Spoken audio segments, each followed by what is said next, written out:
I'm Eric R. Christoph of Christoph.io. This video is a little bit of a let's play, but it's primarily just my dad and I going back in time to 1984 to play one of the games we played the most on our Commodore 128 system. That game is Avalon Hill's Panzers East. This game details the first year of the conflict with Germany and Russia, where Germany is invading. You play the Axis powers, and you've got no more than 24 weeks to take Moscow and other critical objectives. Now, this is an original copy for the Commodore 64. It comes with a 8.5 by 11 map, which, if you've seen my Commodore 64 diorama, which is a 1/12 scale representation of my computer room, you'll see in the back that Panzers East is kind of blown up as a large poster. We did that by taking the Panzers East map to my mom's office at the time and used the photocopier magnification to make a really big map so that we could plan all of our troop movements accordingly. Needless to say, we played the crap out of this game. So here is Pops and I trying to relearn this game again. We're using Parsec. He's at home at his computer, and I'm on my computer. We're both parsecing into a host machine that I've got set up to run the Vice Commodore emulator. So 2 clients, 1 server, and we try to see if we can't retake Moscow again. You'll notice that the stream looks like it's on a compact luggable. That's just an overlay. I tried to make it look like we were playing on one of the old compact portable computers, but that's really not the case. This is running on an emulated Commodore 64 session. Enjoy. So let's see. How do we want to split the duties? Do we want to? You want me to try to? I can manage the Luftwaffe and the cap and all that stuff for the spots that we've been to and where we're going to, if just to figure out if who does what basically. Oh, or we could take turns. I don't know. Well, we found out one thing, and that is they need to, at least in my thing from looking, they don't really support each other well. You know what I mean? I send, okay, you're going to do this. I send the Luftwaffe over to Estonia. You're going to go into Estonia. And the Luftwaffe kills 2 points of Russian soldiers. But there's 54 points of Russian soldiers. So the Luftwaffe itself doesn't seem to work the way the Blitzkrieg kind of worked. I don't disagree. Okay? I think it's definitely support. I think for them, their key thing is the cap and being able to patrol. The fact that they created a standard cap order stuff, right? So I can handle that part and then just take whatever's left that we don't use for the standard cap and apply it to soften where we're going. Soften where we're going, or, yeah, and once we figure out what area is an objective, because I'm also thinking that it rates us on how much of the objectives we complete. Oh, it definitely does. So it would be a thing of like, you set up a cap, and while I'm doing this and that, then if it's a population center, then you send the bombers over the population center. That's right. Bomb the population. Yes. Well, that's, I get you. I get you. Yeah. All right. Well, we'll give it a shot. So you can see this is already a little different view than the one that you've got. We didn't get any intro or music or anything like that time, and this is the screen that we got on my version. So at some point, I might be able to swap the version you've got for this one, which lets you actually see a menu and say, hey, do you want to load an old game or not? Well, I see that. It says, welcome to new or old game. Exactly. Like, right. We didn't even have that option on the version that you've got, which it's one of those things of like, they just make, so many people will take the image of a game and then put a little intro on it so they can put their name on it and then release it as a different version. And that's just what's happened here. So I'll start off with, we'll do new. Okay.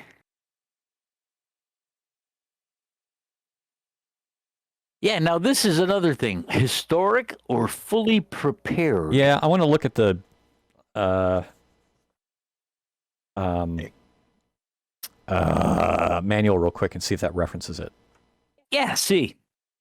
Because we've gone historic and ended up pretty much having the real, okay, 16th week, weather turns to shit. So what is fully prepared compared to historic? Yeah, let's see. So I'm looking through the manual just to see if there's. Okay, yeah, go ahead.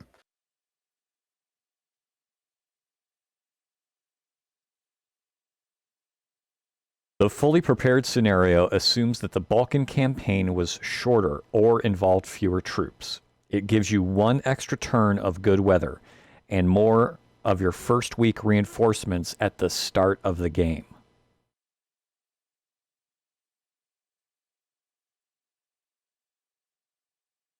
So I think it makes it a little bit easier maybe, but That's what I was thinking by what your description there was.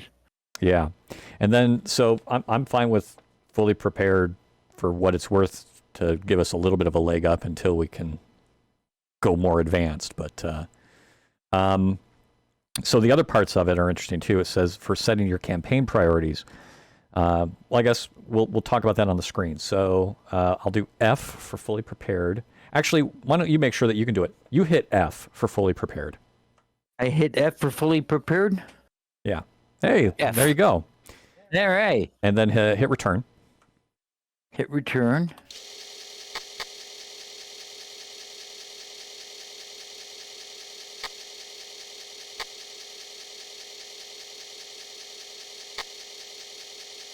Now it's running the same speed as a Commodore, so you know, bear with it. Gotcha.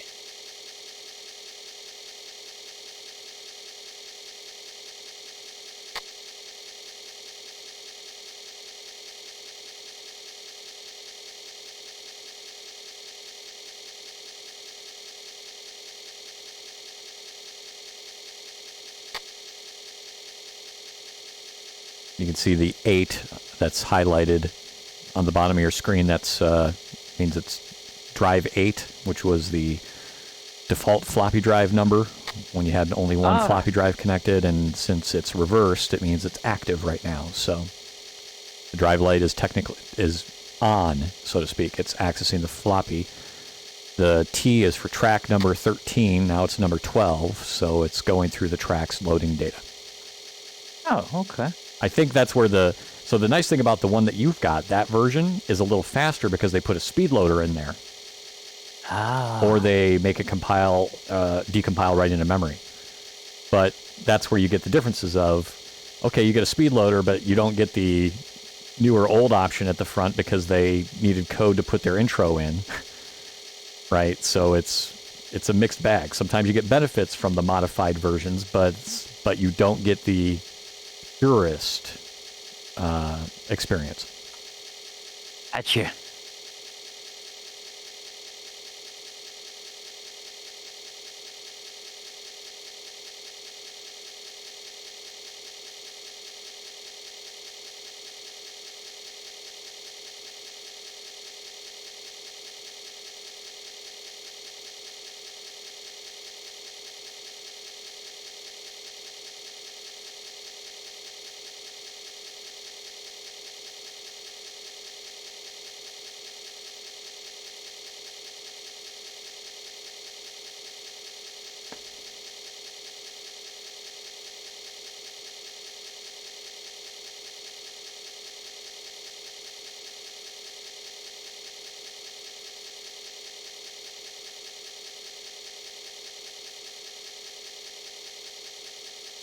I don't think we ever played or selected fully prepared, did we?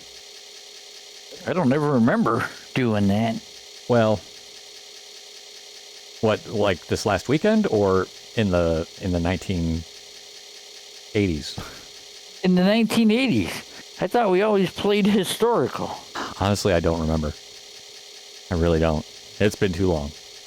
I know I played it a bunch, like when it was just me on the computer, but I think I did it both ways. I really don't remember.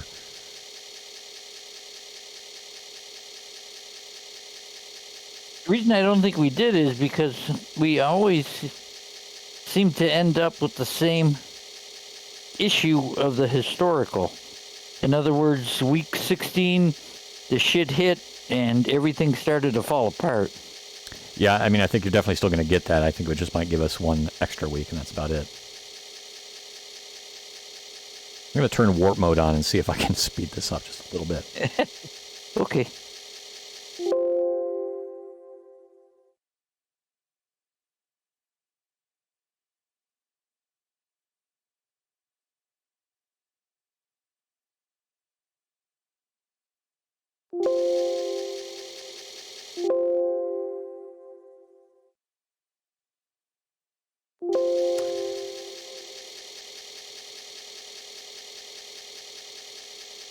I'm not seeing it get farther at all, and I could swear that we tried this out. So I'm going to restart it. Let's just give me a minute here. Okay. Good.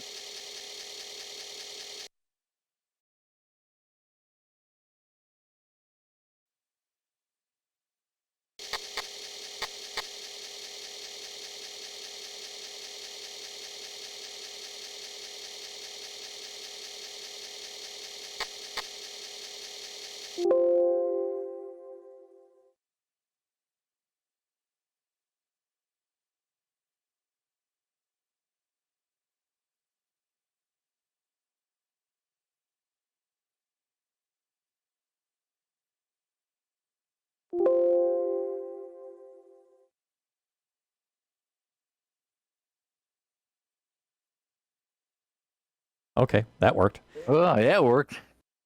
Okay, so to determine the victory point value of certain areas, the computer will ask you to set the German army's priorities from hardly worthwhile to critical. There is no limit to what combination of priorities you choose. When the priorities have been set, the computer will give you a list of areas that have a moderate to high victory point value. Write these down, for they will not appear again during the game. The computer-run Soviet player will not know your objectives. And so it basically is doing what we talked about before, sets the critical spots. I'm kind of curious, like, what does 111111 give you? Yeah. So hold on one second here. I'm going to set a snapshot right here. Let me try this real quick.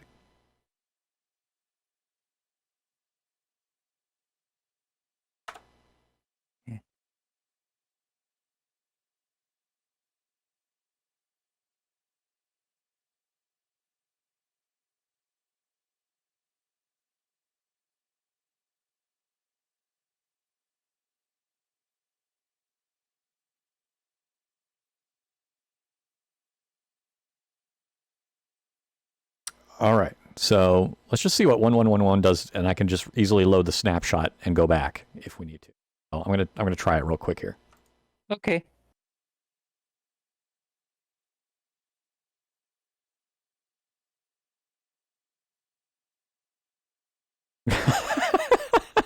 Well, nothing is critical. So really, this looks like if you go straight east and north a little bit, you'll have captured all the important areas. Yeah. Moscow, Stalingrad, Minsk, Leningrad, Brest-Litovsk, and Kiev. Yeah. Now I'm thinking technically, like we could try this and see what it's like, but my gut says that this should be a walk in the park. Great. But maybe we should try and see how it goes. We should see how it goes. Yeah. All right. So I'm gonna take a give me 1 second again. I'm gonna see if I can do a copy of the screen and bring it up here as we need to.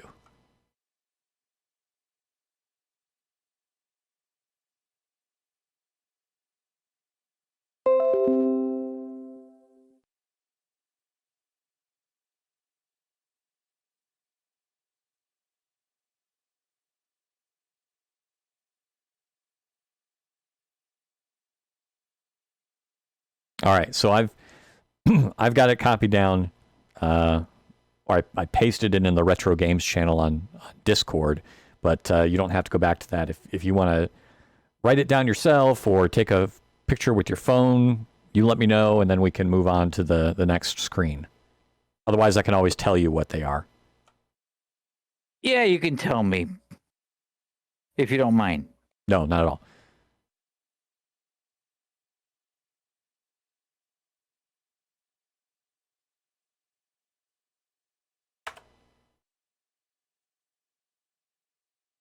I went straight 100 on the Luftwaffe for the first round because nothing's going to happen. There's nothing to do except basically attack. That represents the obliteration of the Soviet Air Force. So,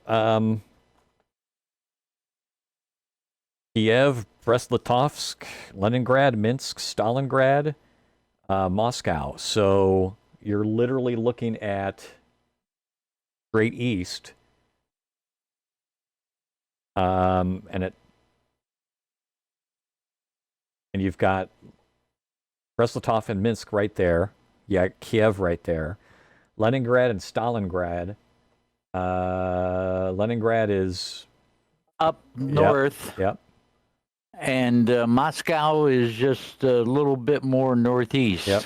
I think Stalingrad, to me, looks like the last one to even catch because you're just basically going to go through and plow through after you've caught Moscow and other things, since it's on the lower right, far right side.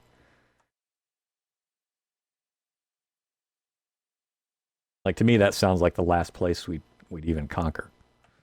Right. So let's see. We've got Axis in Prussia. Yep, we own Prussia, Warsaw, Prussia, Poland, and Romania.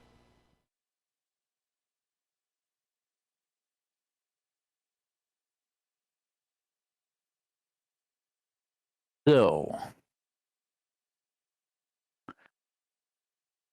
we could always use like our spy network and gather information on Brest-Litovsk and Kiev.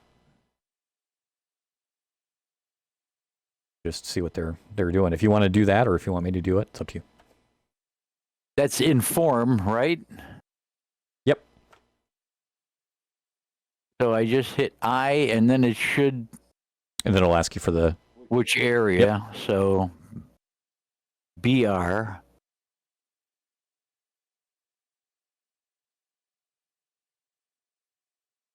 Wow.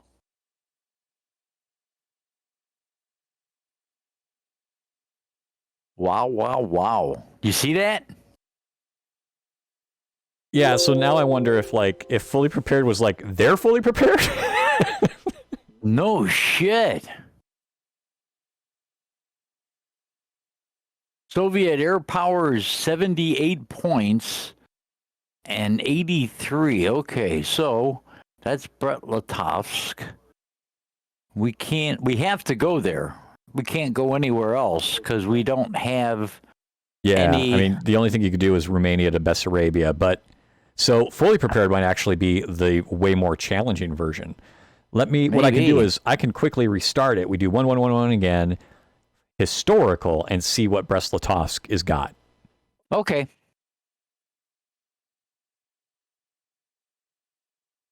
Wow. They were fully prepared. Holy shit. Yeah. Not at all what I thought it meant.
Hey, Jay.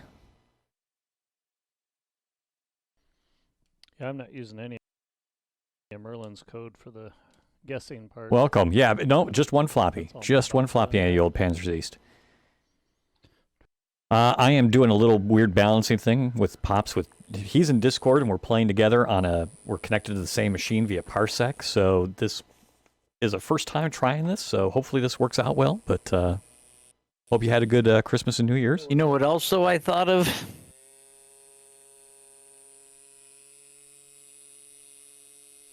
What's that? We probably should have checked Warsaw and that to see what our stuff was, because maybe we're fully prepared too. Oh, that's fair. So yeah, let's. I'll do a review troops and BR real quick. We'll just take a look. So Yeah. I thought about it and I said, shit, maybe we got all of our men in there at the same time. So maybe they loaded everything up as far as, wow.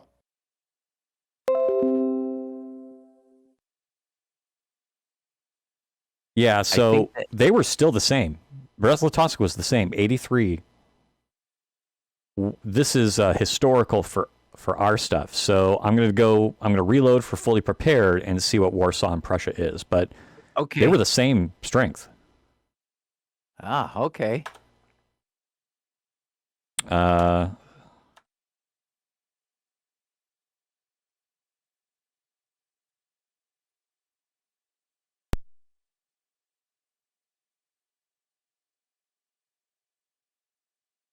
So yeah, have a good Christmas or New Year's there, Jay, Mr. Hobo.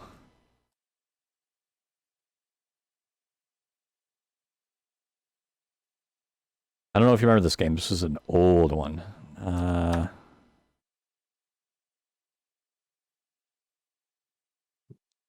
little bit more.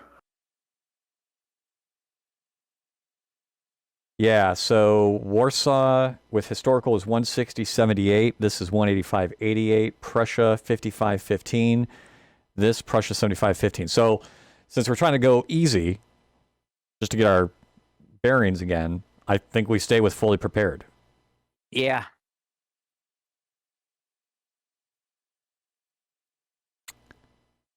Yep, because that gave us a bumper right off the bat.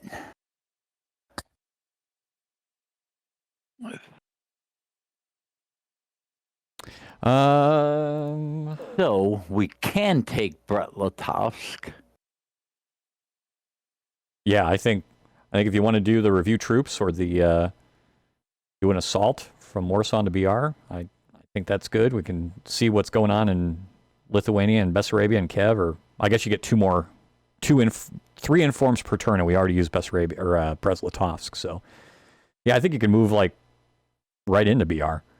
I mean, if we're really only going for the key pieces, then it's everything on Brest-Litovsk. Right. Romania, I guess if you wanted to go to Bessarabia, you could, just to beef up to Kiev. Right, that's it. I don't recall the compact luggables having a color screen. I thought it was an overlay. Okay, so let's take a look at what's in Bessarabia. Go for it. That'd be I and then BE. Yeah, Jay, it's totally an overlay. The compact And luggable is still a green screen. How do I want to review what's in Romania? That's Review review troops south, so that's S for south. S for south. Yeah, it's totally an overlay. I'm just messing around. We'll do that. We'll fight that on two fronts right now. Right. I decided to mess around to see if I could make a compact luggable look similar. Assault. From which area? Romania. To which area? Bessarabia. Thank you very much, sir. I appreciate it. I did some video looped the video around, and occasionally have it zoom out with OBS to show my hands and pretend I'm typing. And if text shows up on the bottom, you will get monitor glare, like a fuzzy monitor glare. But I don't think anything on the Commodore image is going to do it this time around, because that doesn't really touch the edge, but it's technically there. So yeah, it was just me seeing if I could do this. Sorry, Pop. I was just mentioning to somebody. I'm streaming this, and so another guy who watches retro stuff has asked me about it. So. I figured you weren't talking to me. Yeah, sorry. If you were to see the stream now, and I can send you a link to it later, it looks like I'm playing this on that compact luggable that was behind your dresser. Wow.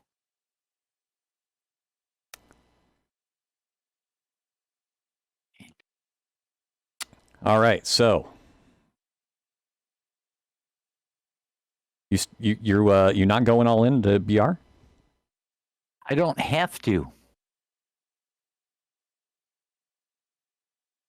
And going in, I'm also worried about because I'm also going to go Prussia into BR. And BR, they only had 78 units, so we're already going 130. We doubled what they've got plus mechanized. Okay.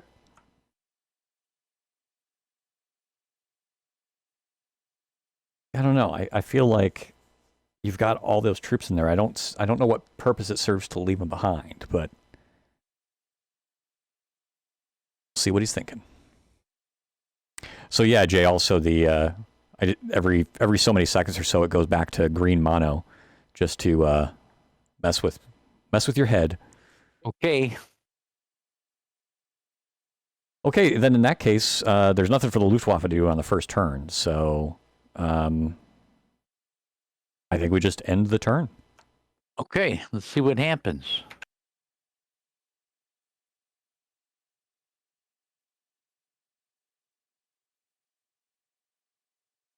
Thank you, sir. Arabia intensity 2. Litovsk 3.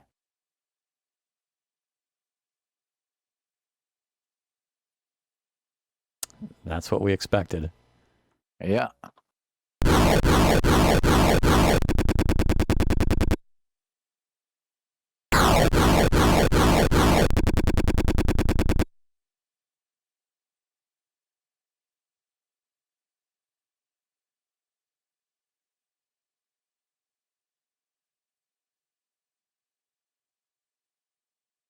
Okay.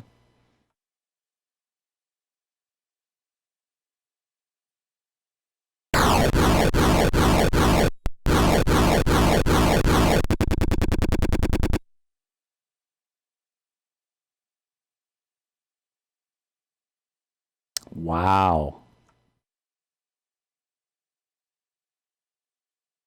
Yeah. Took a hit. Wonder how that happened. Took a hit on the mechanized.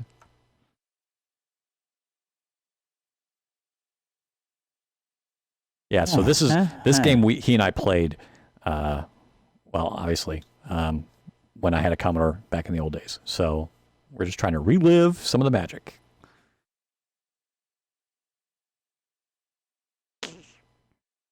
Well, maybe we should have taken everything from Warsaw into Brest-Litovsk. It's not over yet. Yeah, it just started. If we lose this fast. It just started.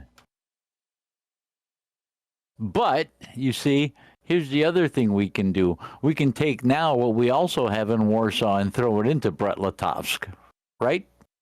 Oh, definitely. Yeah. Yeah. I don't think there's any outside of being a border state and getting attacked. Like, I would think you can take everything out of Warsaw and move it into BR. Prussia you couldn't because Lithuania is touching, right? Right. But Warsaw, I think, or Poland, I think you can take everything out of there and just move it forward all the time, as long as you own. Because we're assuming we're going to win Brest-Litovsk. Yeah.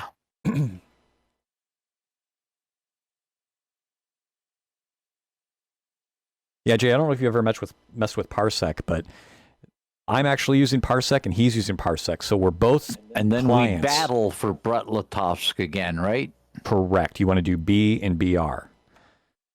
We're both using clients against a single machine, so the host machine doesn't even have a monitor on it right now. We're both connected to it, both able to use the keyboard, and so this lets us play together, basically both remotely. So that's actually worked out really nicely. Now, I guess we just battle in BE because we still haven't taken it yet, but there's nothing to assault with.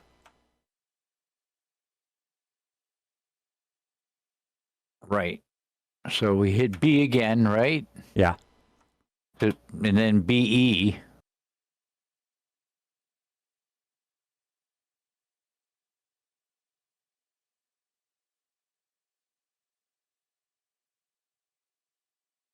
And then assault.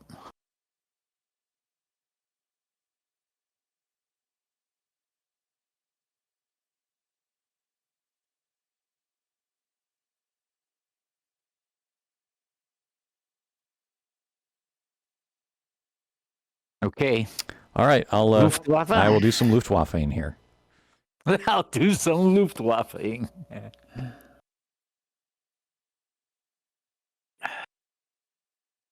Plato systems? I'm not sure what those are.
Okay, so did some cap on Bessarabia and Brest-Litovsk and put a little on Minsk just to see what happened. Let's end it. Send it.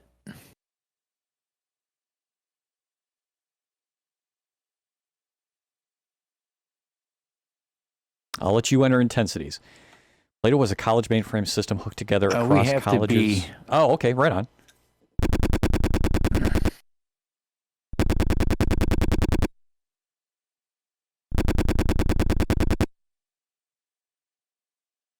Yeah, the old Luftwaffe. Chance at something, but sometimes nothing. Exactly.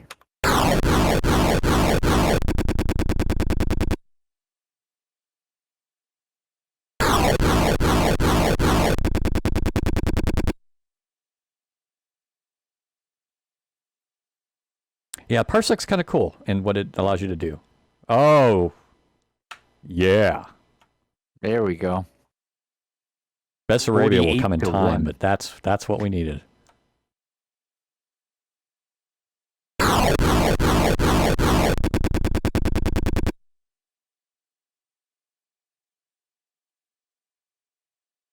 Hell no.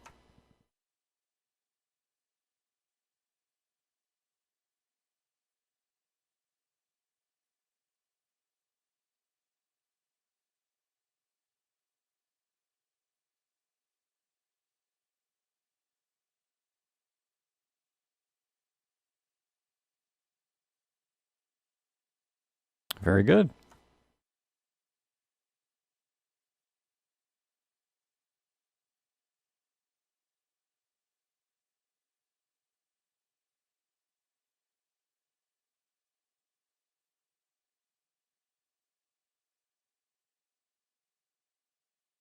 Okay, so now it's Kiev and Minsk. Right. And so now we have to talk about, do we split? Do we swoop to Kiev and go up to Minsk? Do we... Let's look at what's in Kiev and Minsk. Yeah, do an inform on those two. With Parsec, you're both seeing the same screen and just taking turns. I mean, we're only taking turns just because that's how we can play this kind of one-player game. But technically, we could type on the same time. It's if we had like a Tetris game that I had the WASD and he had the keypad, we could actually play against each other. If that's all they have, keyboards. We should be able to split. I think you're probably right. I think you leave a little bit off for the garrison and split it half and half, and then I'll Luftwaffe them. Yeah. Yeah, it's basically a remote control. I think, yeah, let's do that. So we'll assault from BR. Yep. Yeah, it's basically a remote desktop. Moonlight, Steam Shield, or Steam. Oh god, the little Steam machine. Steam Deck, not Steam Deck. Not the handheld thing I'm thinking of, but it's like the remote control stuff they had before. NVIDIA's got theirs, they call it NVIDIA Shield. It's all the remote viewing stuff. Parsec just takes it up a notch and allows multiple controllers. And it recognizes things like gamepads. Like he could have if we were playing an action game, he could have a gamepad on his machine at home and it would see it as a joystick on the host. Now, technically, I could actually be on the host machine playing it. I'm just doing it from a client because I'm streaming and it's easier for me to mess with it that way. But technically, you could just have it where I just want to host the game. So any two-player fighting games, things like that, perfect for Parsec to allow people to play against each other.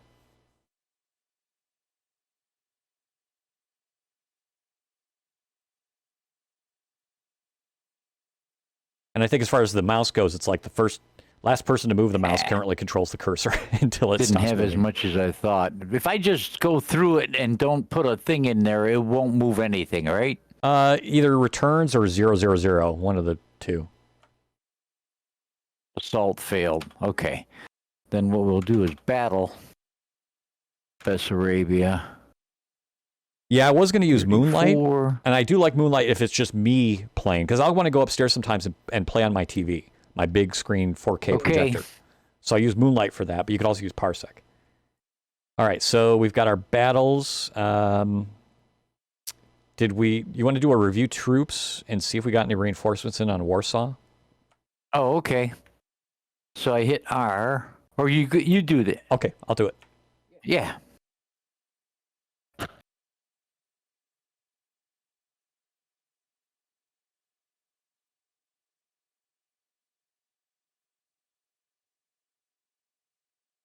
So that's what we've currently got. We've got 6 that came in at Warsaw. Prussia's got 25 and 8. I mean, we could move all of Warsaw 6 into Brest-Litovsk because there's no reason not to. Yeah. And then take 6 out of Brest-Litovsk and split it up against on the assaults, or just leave it there for the next turn. Okay. All right, I'll do that, and then I'll do the Luftwaffe. Okay.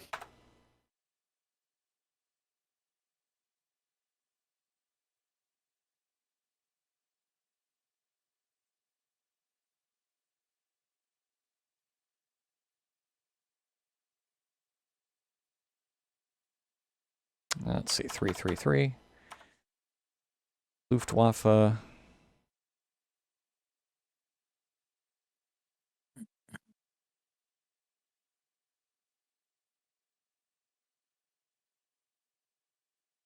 Okay. Holy shit. Yeah, it gives me basically to view the whole, since you can spread the Luftwaffe out across all the spots, it lets you kind of see what's going on from a Luftwaffe standpoint across the board. I think this is kind of where we didn't use the Luftwaffe spreading that cap out and all that stuff. Maybe that's the way to do it. Like maybe it's more the fact of, okay, 70 bombers against one place still would only kill so many. 35 might kill the same amount, but now you can spread that out. I don't know. I think we'll learn more how to properly use the Luftwaffe as we play through different scenarios.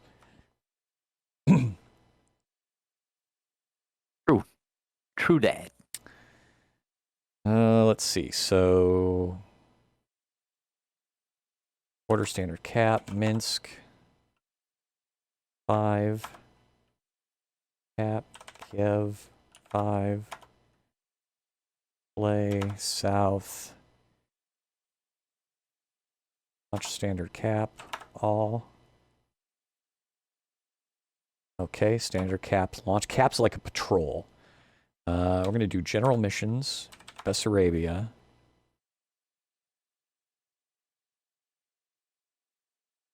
Bomb the shit out of Bessarabia. Well, I just screwed up and gave Kiev no support, so my bad.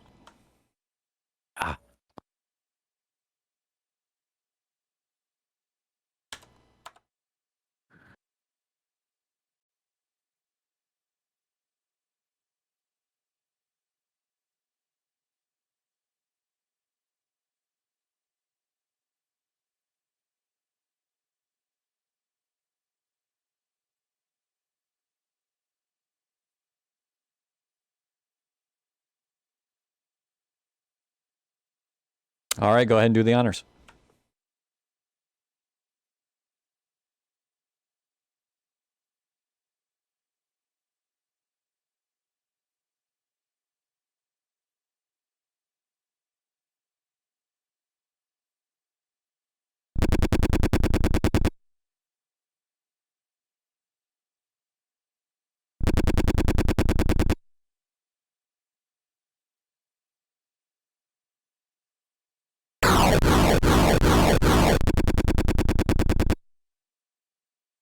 Bessarabia's got a call. There we go.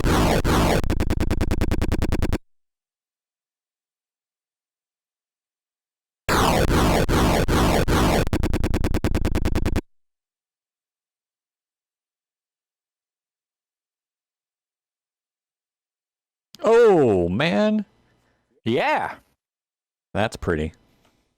Well, I figured when we outnumbered them, basically 4-1. Yeah. You got to go through. You know what I mean? Go 3, because anything else would have been ludicrous for them to kick our ass with that number of men and everything. Yeah. All right, let's see if they counterattack. They did shit for counterattack. Yep. It is kind of weird playing this game because you're playing the Germans. I mean, it's interesting, but at the same point in time, it feels weird. Like all the World War II games, nobody's ever playing the Axis powers. I think any game that would be strategic game would take and say, we're extending out. I think Minsk. I think so too. Yeah, definitely.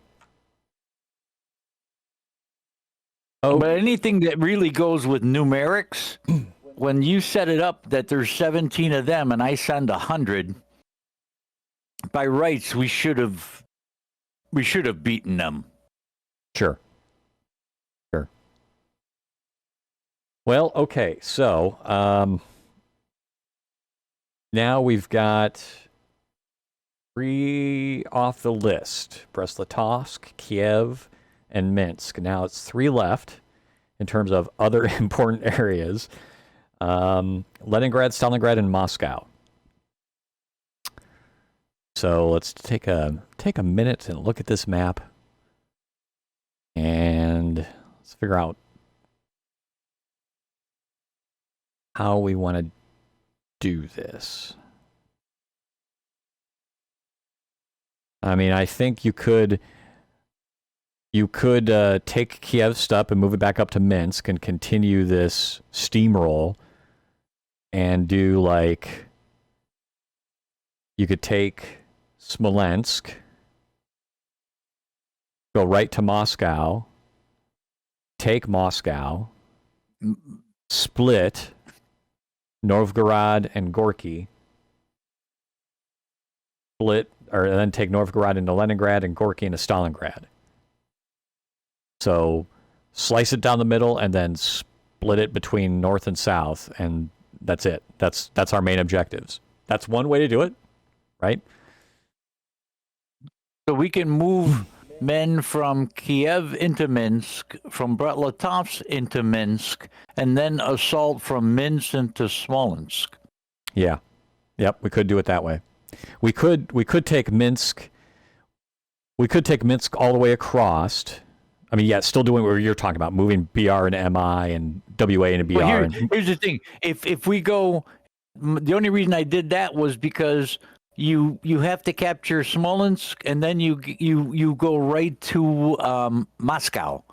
If we go across, we have to capture Oral, then we have to capture Gorky, then we have to capture Moscow. You could go Oral right to Moscow.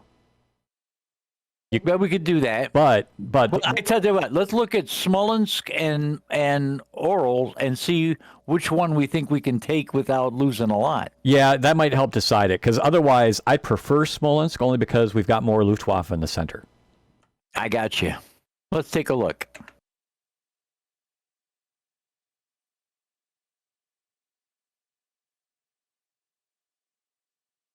"24 prepared."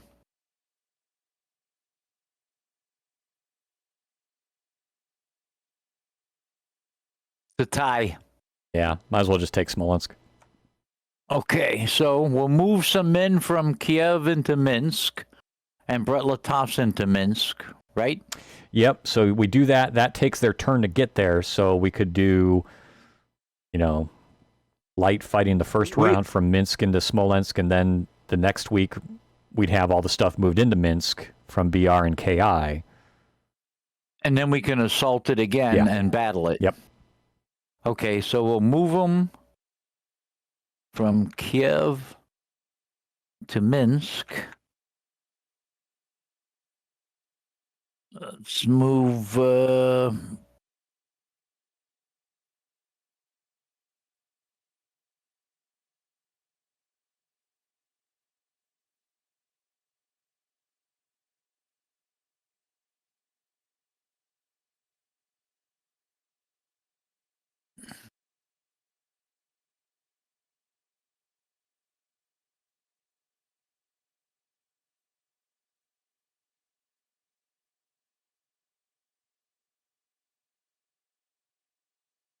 I don't want to move a whole shit because they'll attack. I know they will.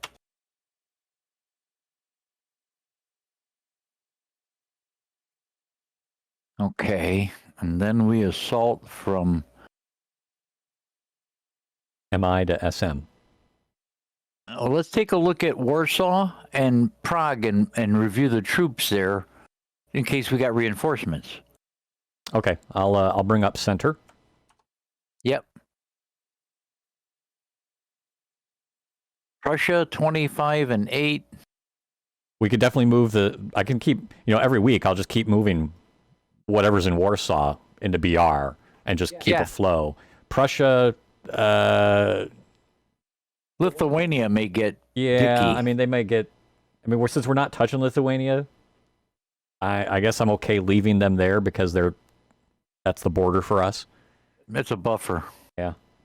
And if for some reason Lithuania goes after, or they come against Brest-Litovsk or Minsk, we can always do something with the Prussia troops, but I guess maybe we leave them there for now. Yep. All right, so I'll move the Warsaw stuff over. Okay.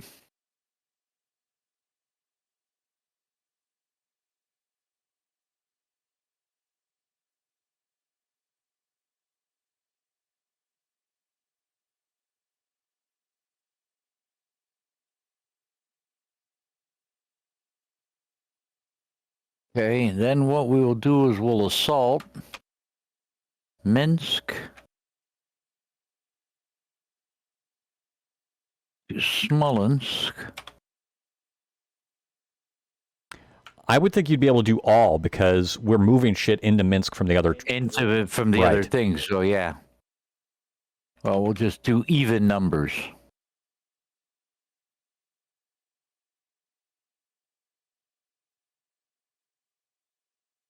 Okay. Okay. I will Luftwaffe.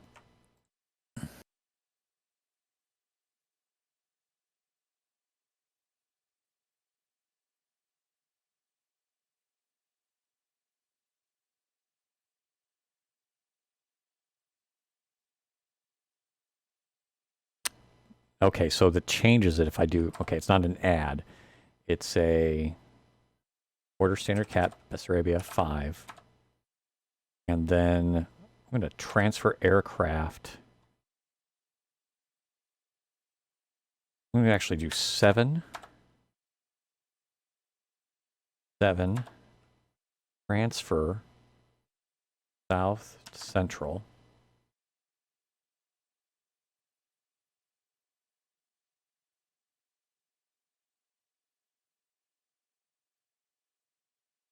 Hello, buddy. Hello, sweetie Sadie girl. Hello, my good girl. Smolensk. You're so good girl. Yes, you are. Yes, you are. You're my good girl. You're a cutie.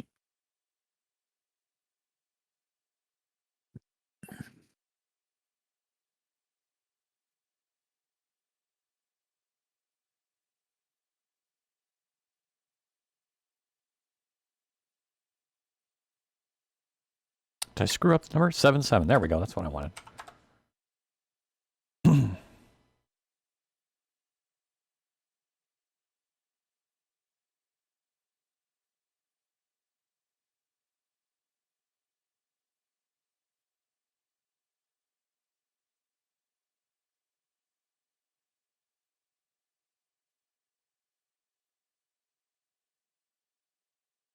Play missions in the center region.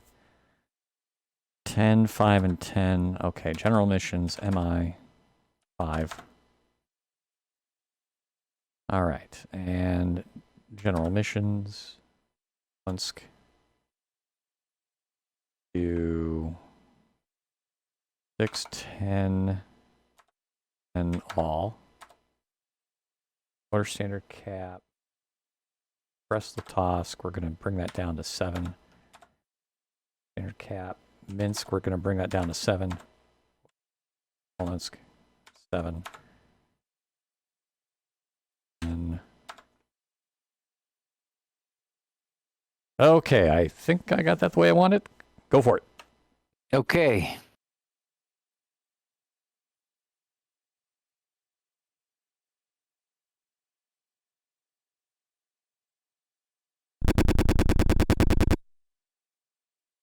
Yay, all that for 2 troops. Yeah.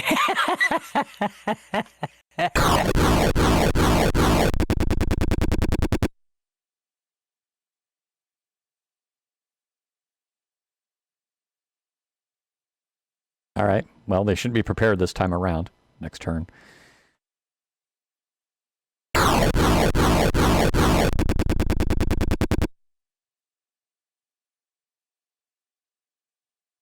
Well. So That's what happens. Yep.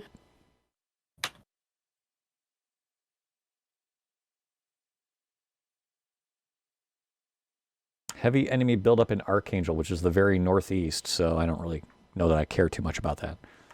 Yeah.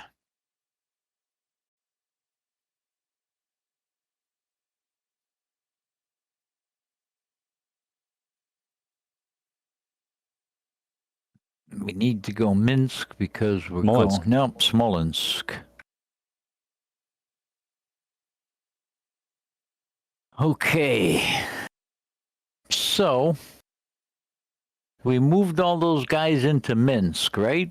Yeah, if you do a C, you'll see where you'll see where everything is at. Let's see how much is in Minsk, Brest-Litovsk, and Warsaw. Warsaw looks like we got a 6 again. I'll move those afterwards. Okay. But yeah, you can now assault from Minsk to Smolensk. Yep. And then battle in Again. Smolensk. Okay.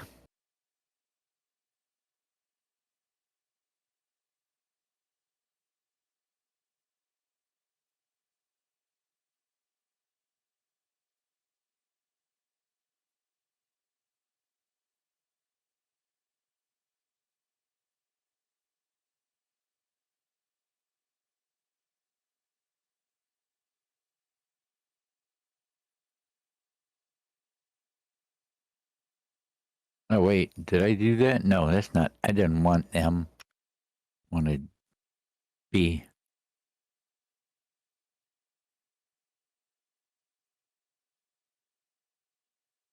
All. Yeah. Yep.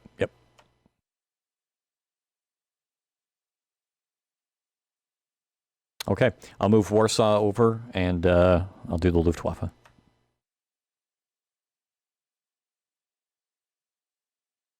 Oh, okay. Go right ahead. I figured I'd save you a move. Okay.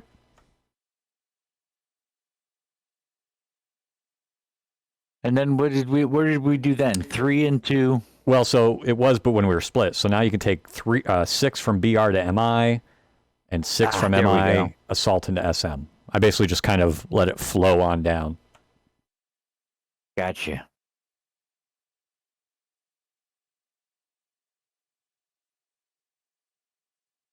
Wait a minute. Just 6, right? Yeah, because next week, Yeah. 6 are coming into this, and we're taking 6 out. Right. And then assault 6 from Minsk to Smolensk.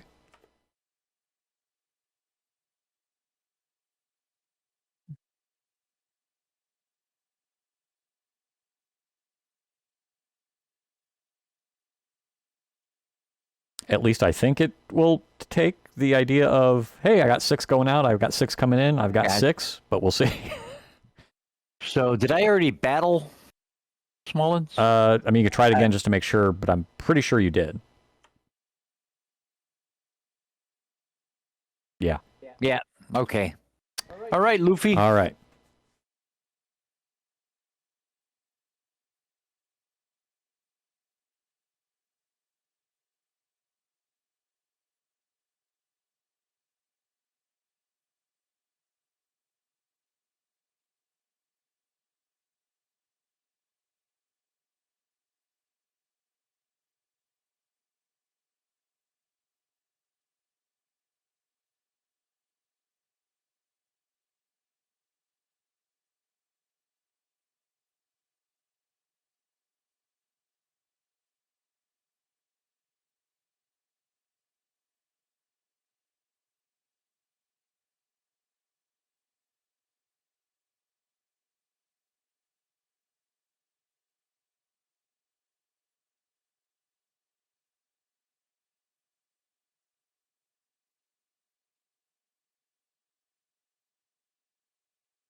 All you.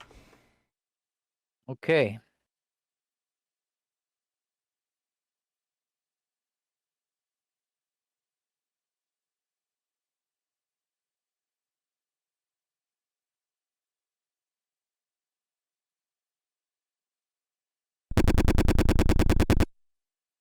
Yay! 2 less I got to worry about. That's true.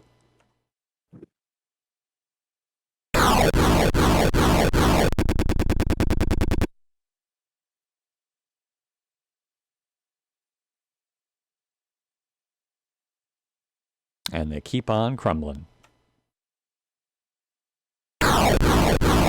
Holy shit. Aha! Yeah, definitely not withdrawing from Brest-Litovsk. Yeah, no. Well, we left a goodly amount in there. You know what I mean? Yeah. So that was their fault. Losses of 3 at the enter Kev from Kharkov.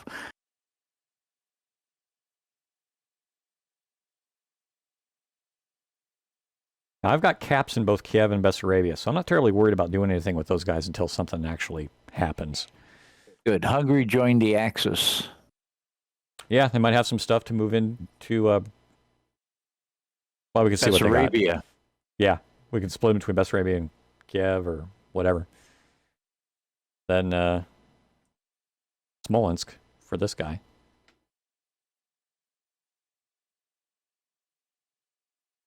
Hi, Buna. Hi, kitty. Kitty, kitty, kitty.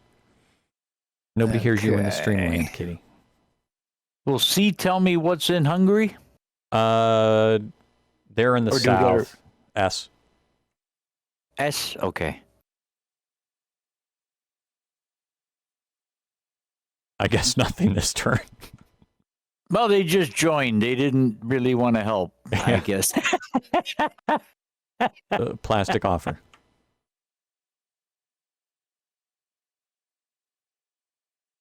But we do have 4 in Romania that we can move into Bessarabia because there's no reason.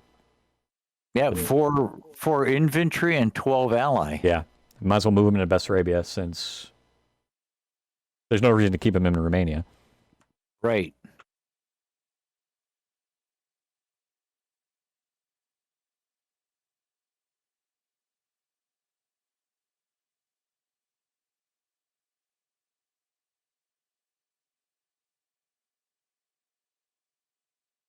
Okay, so now I want to take a look at the center.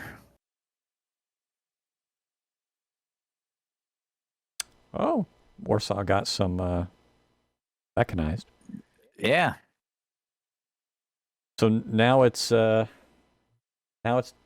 we're thinking Smolensk can just beat the shit out of Moscow. We got to take a look and see what Moscow is. Right? Yeah, you can do inform on it, yeah.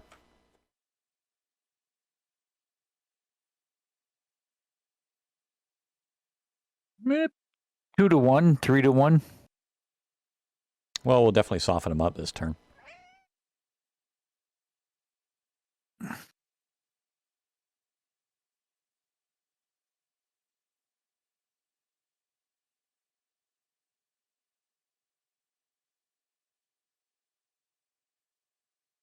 Okay, so Warsaw got stuff, right?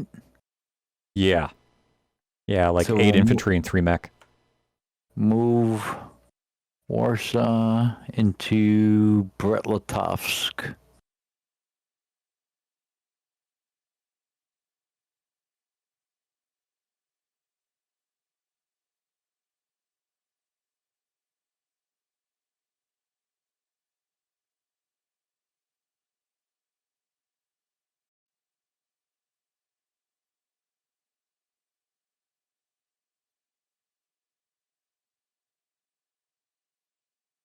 Okay, let me look at Central one more time.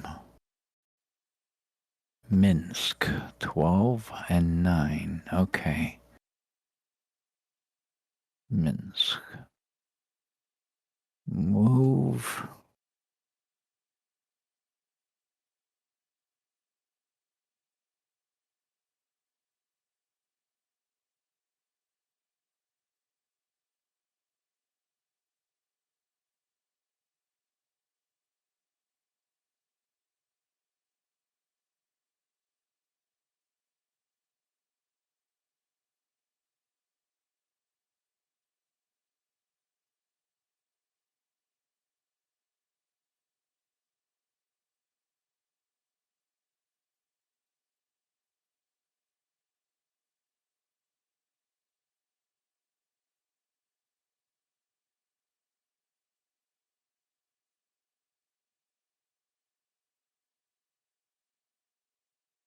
Jesus. Yeesh.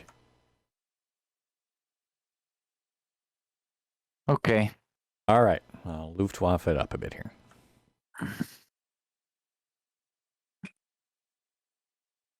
And the reason I did what I did was Minsk didn't have. They only had like 12 infantry, and you got Oral is probably going to give them some grief, and Kharkov. So that's why I moved those 10 from Brest-Litovsk over just to kind of bolster that. Sure.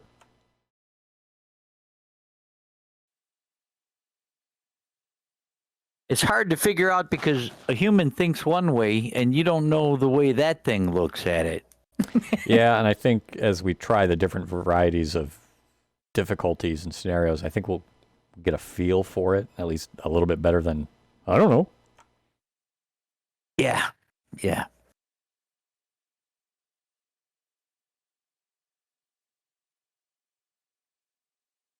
Your cap's working very well. It seems to be. I mean, we haven't had a lot of stuff counterattack, but we'll see.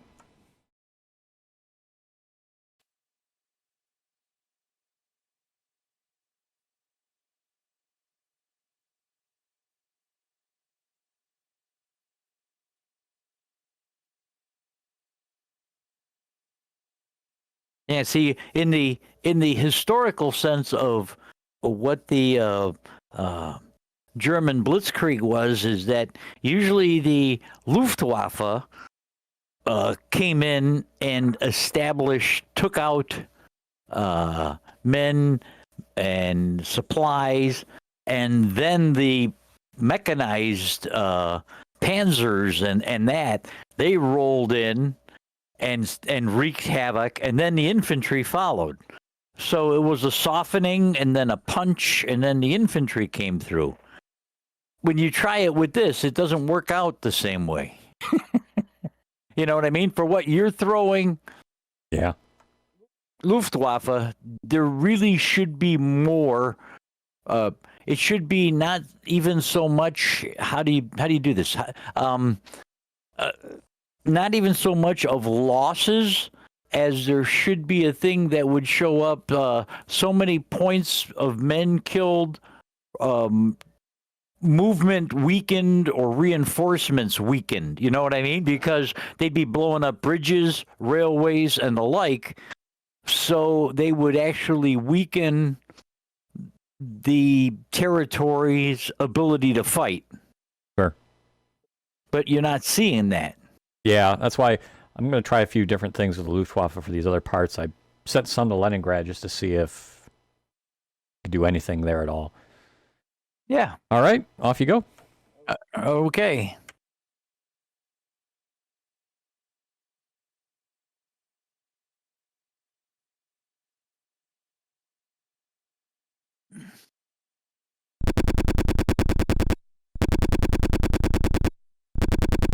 Ah.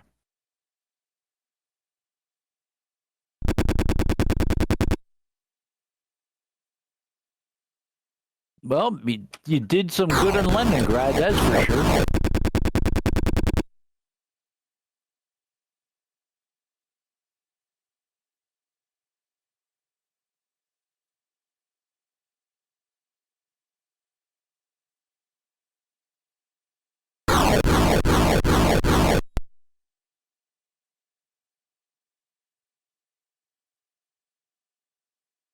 Well, that was not much of a counterattack, so that's good.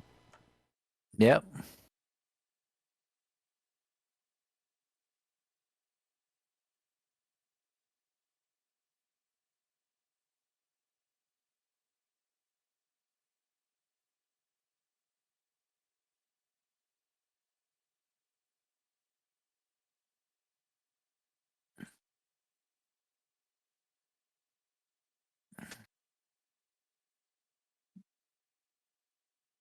Okay.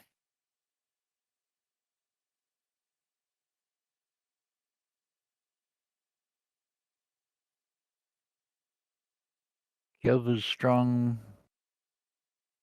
Bessarabia. They're not playing with that.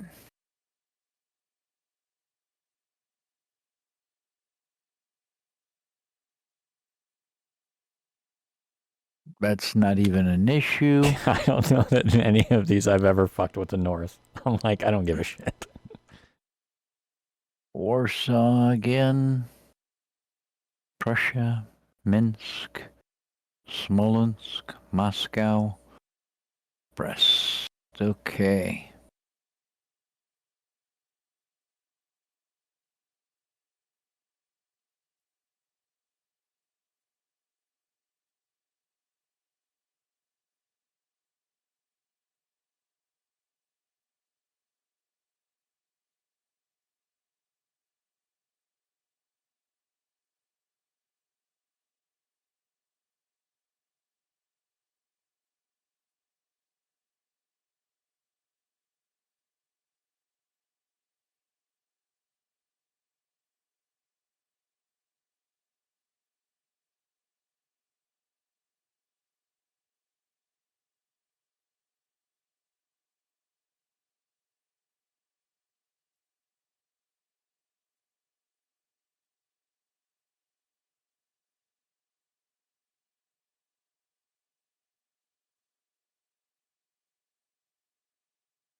Yeah. Okay. All right.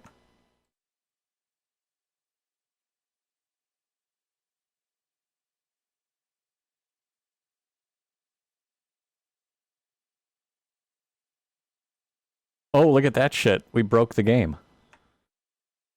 There's 3.34 fighters in the North. Well, don't send all of Yeah, them. Just send Yeah, three. yeah. We'll leave the 1/3 in the garage. Yeah.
All right, off you go. Yeah, something definitely screwed up somewhere. I mean, we got decimal points now. Yeah. I've never seen that. I don't remember seeing that ever.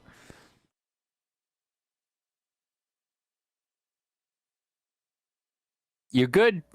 Yeah, all you.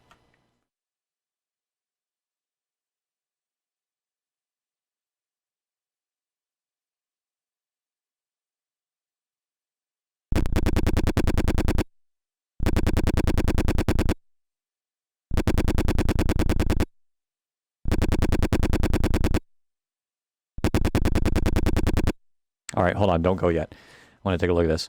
1 point of Soviet shut down by the Luftwaffe of Bessarabia. Okay, so the caps helped with that. 1 point of, that's caps again. 3 points in Kiev. That's caps again. German fighters shot down near Kiev. That helps reduce... Oh, shit, that's bad. That's us.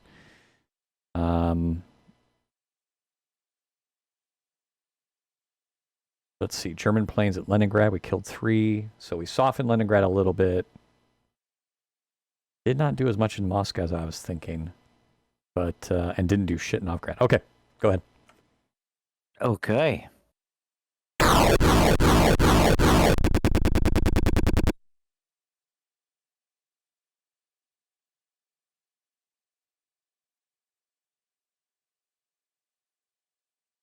Yeah, see, in Moscow, you never get the.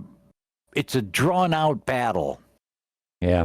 Because we're 3-1 at least odds. So I went with 3 because of 3-1, but you never.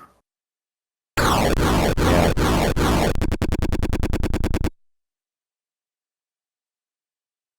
Hell no.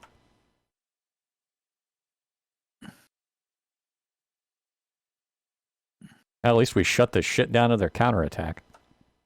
Yep.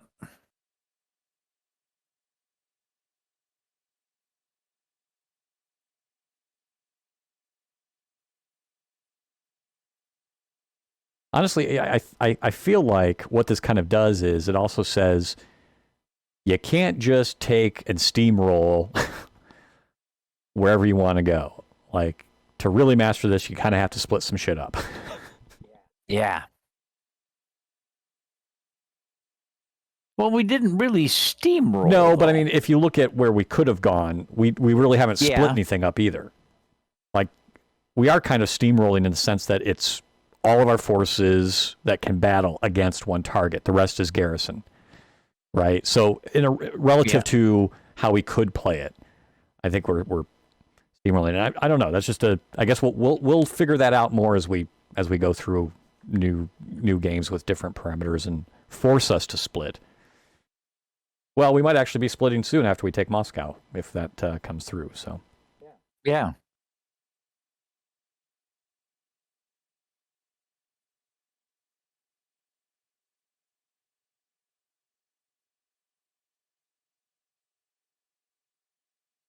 No, Warsaw's at 14. yeah, got some nice stuff in.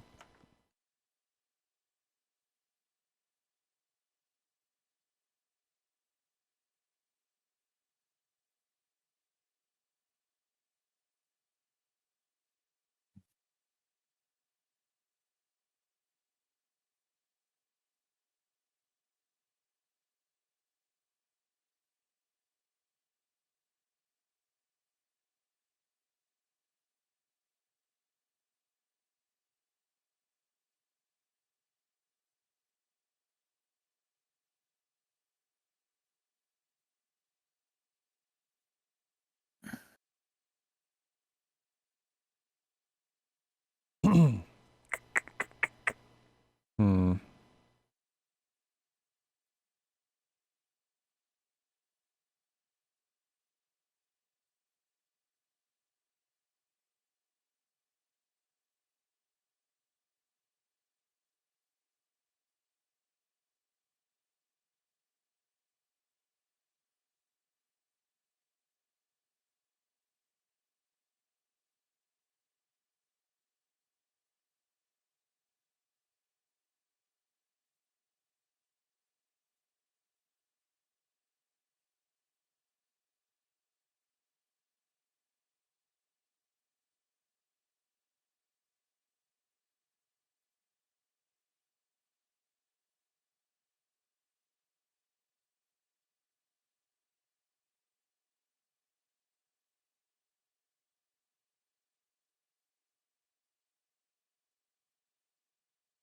Okie dokie.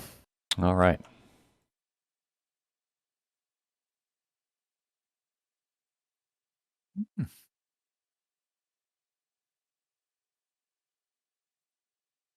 Isn't that pie? I know for a second there I thought the same.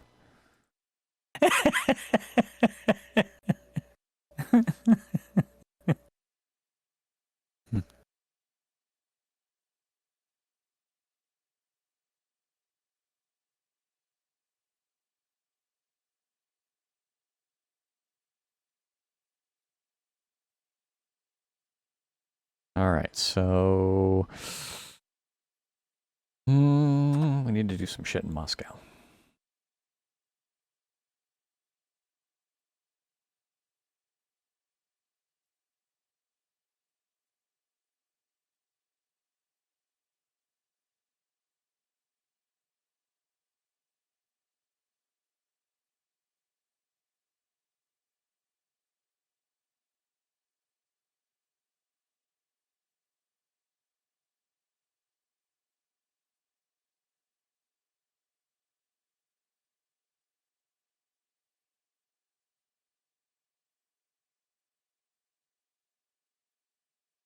Go for it.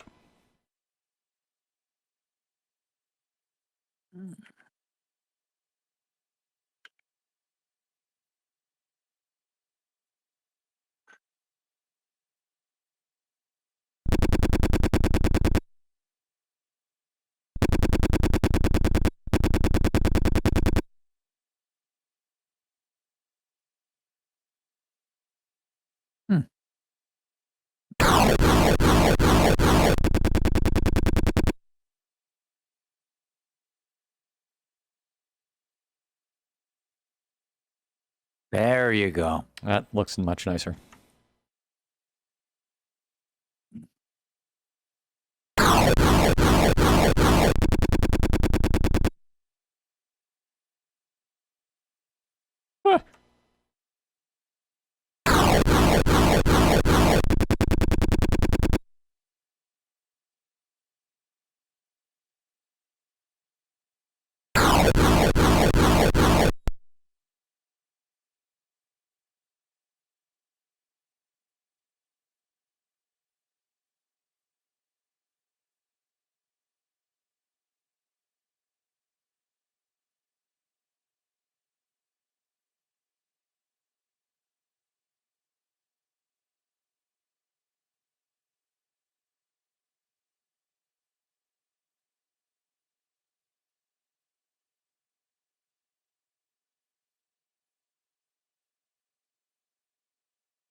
Oh man, not RO. There is no Just hit RO. return. It should.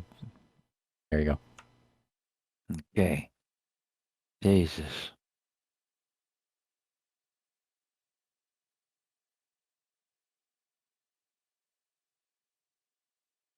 Oh, sorry. No worries. Thank you.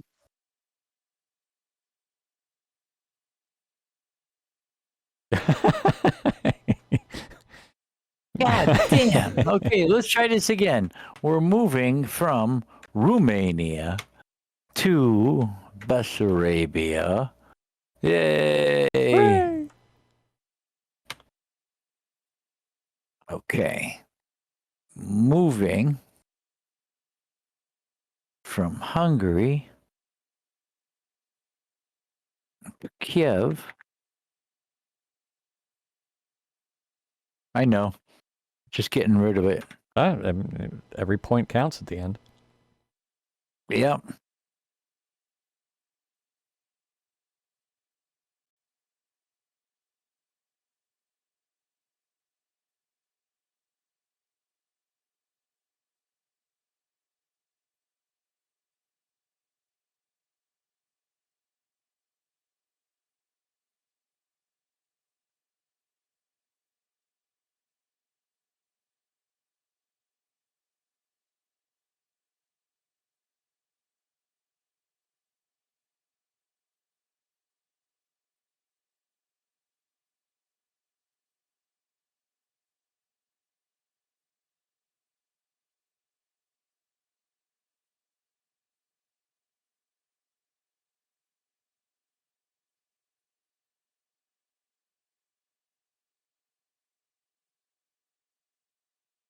Hmm.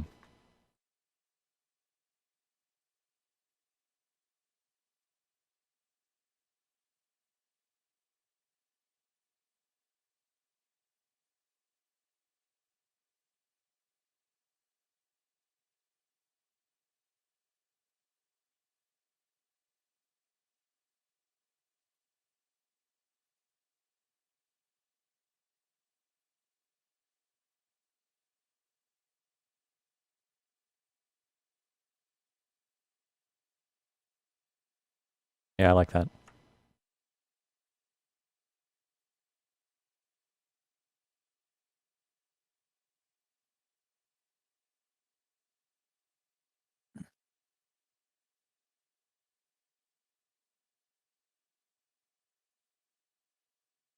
Because I mean, based on that screen right there, like there's no U.S., there's no Soviet presence really active except for Brest-Litovsk and Moscow.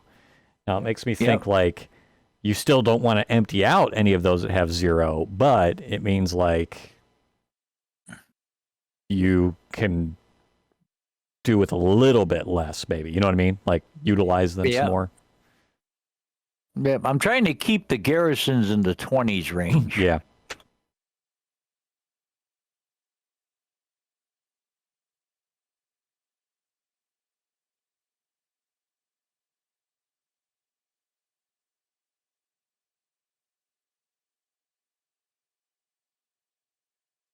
Okay. All right.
All yours.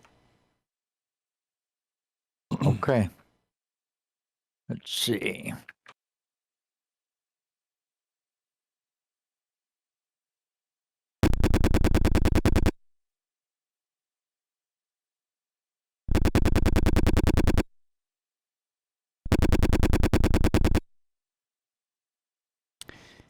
Yeah, I think the as we move on, I'm going to split some of these up even some more and see if I can find the sweet spot to say, well, a shit ton against one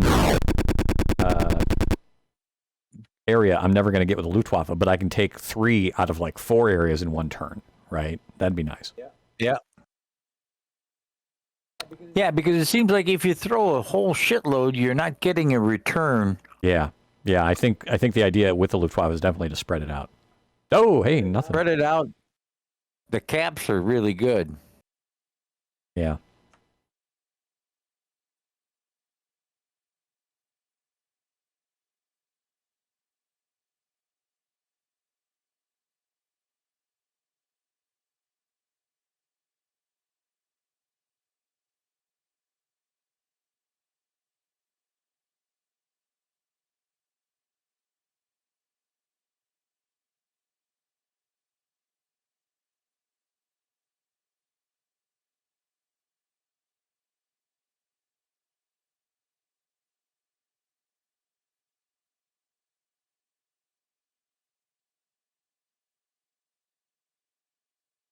Moscow should fall this week. Should fall. Yeah. Smolensk, so we can take Smolensk. We move Minsk into Smolensk. Brest-Litovsk into Minsk. Okay.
Okie dokie, Schmokey. All right.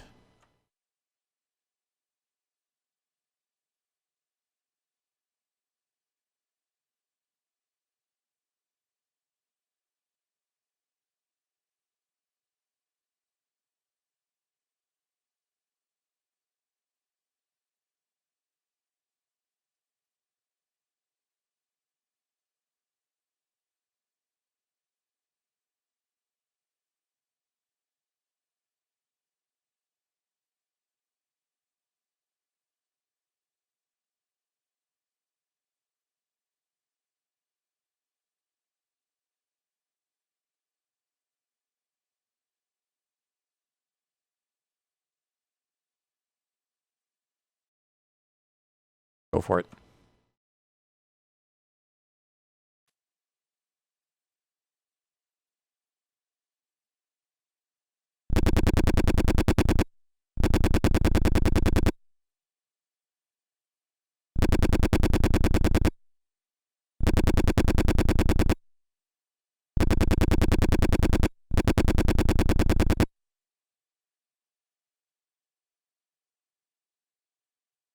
Okay. Wow.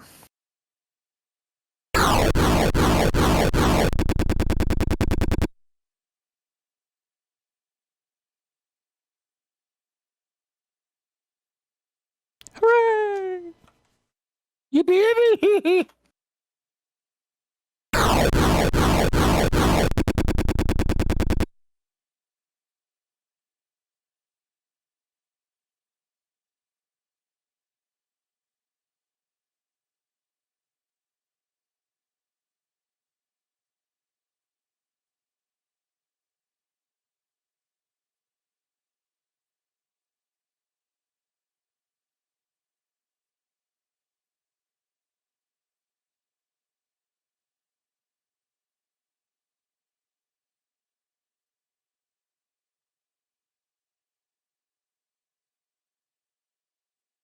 Okay, so now with Moscow fallen, our prime targets are Leningrad, LE, and Stalingrad, ST.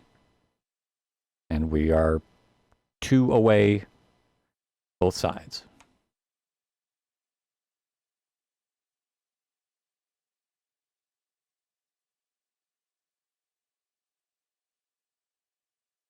Is not Stalingrad and Gorky? It's Stalingrad and Leningrad.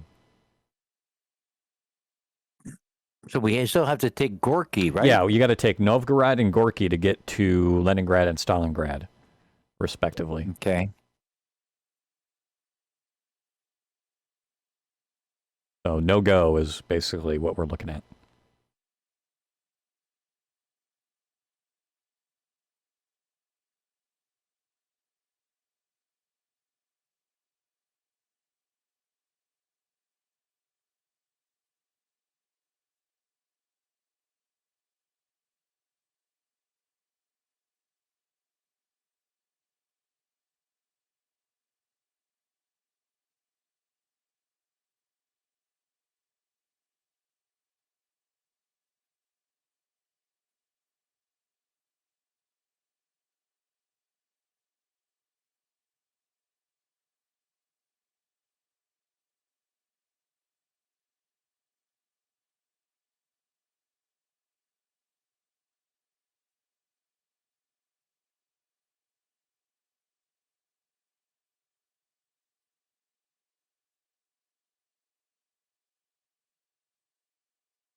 So do we want to take Novgorod or? Well, it's either we split or we take NO, then LE, and then move stuff all the way back down. I don't know that we could be able to do. We have 6 or 7 turns until it gets muddy. So I feel like the only chance to get both is if we split the attack. And I'll put cap on Moscow to help the garrison. And you've got some stuff in Smolensk to help out as well. Yep, that's what I've been moving. That's what I've been moving.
Very nice.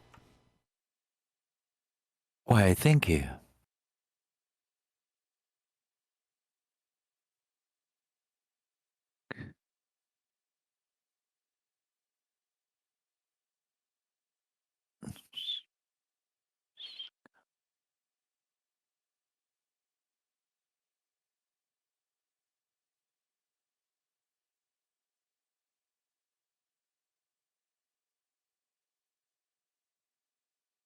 Oh. No. I know.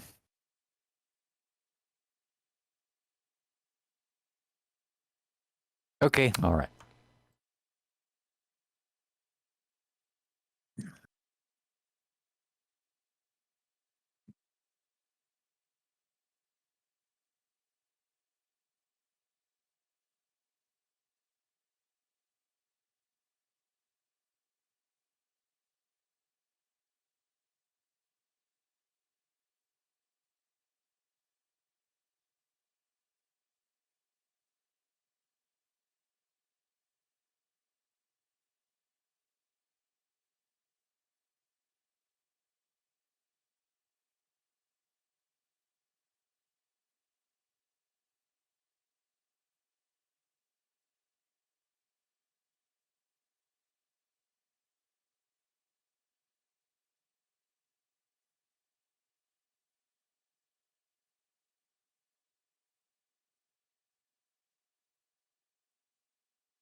Go for it.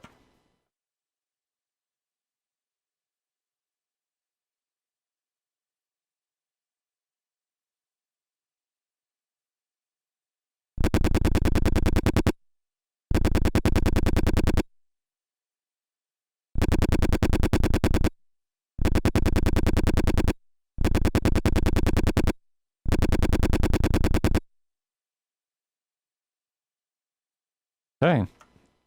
Very good.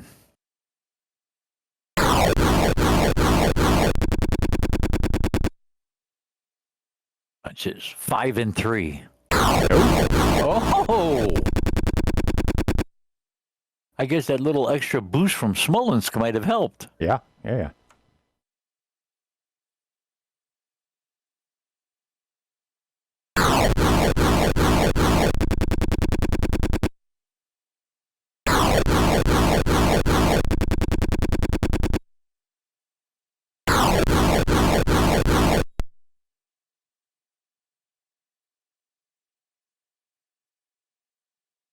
They tried to enter Moscow from Vologna. Yeah, which I'm not sure where that is because there's Vologda on the map, but maybe not. Oh, Vologda. Yeah, but on Yeah. the screen it's Vologna, Yeah. so it's Volog versus Valagd. Not sure which one's which. Well, it's the only thing that's around Moscow. So. Oh, sure. I mean, it's the VO territory. It's just like, is the map? Yeah. What's the map versus what's the game? Is like that a name change or translation?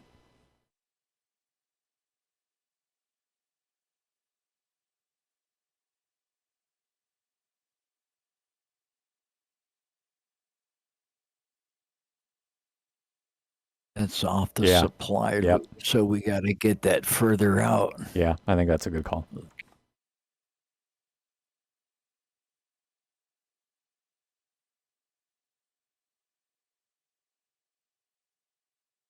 It can go to Smolensk. Smolensk can go to Moscow. Right? Right. Okay. Movement. Oh, wait. Let me just say Brest, Warsaw to Brest-Litovsk. Okay.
Okay. Very good.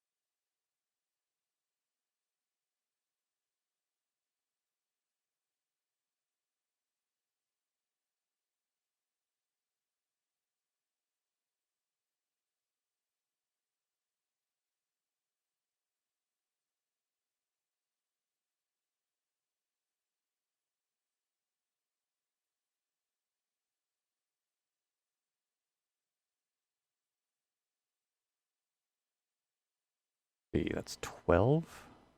12, so 4.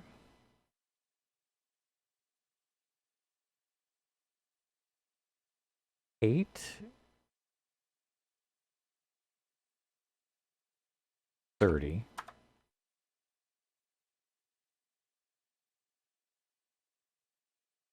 4, 8, 30.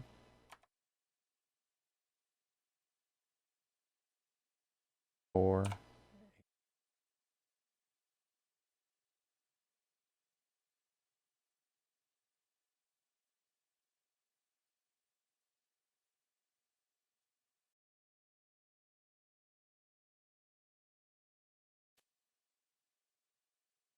Go for it.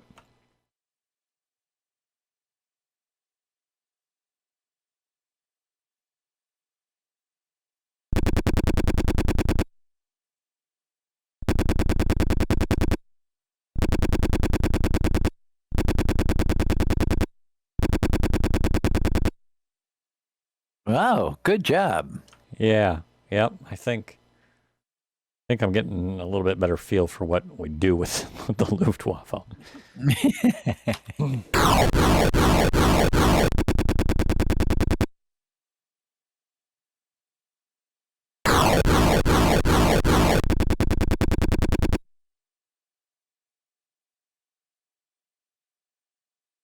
Oh, we're going to do that. Okay.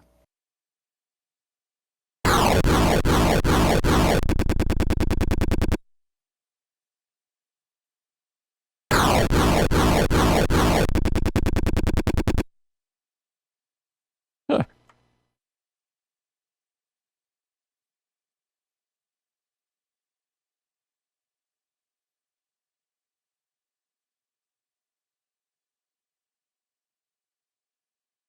Roll.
Hmm.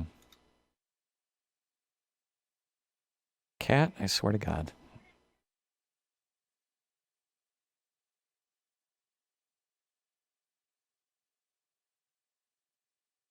Luna, Luna, Luna.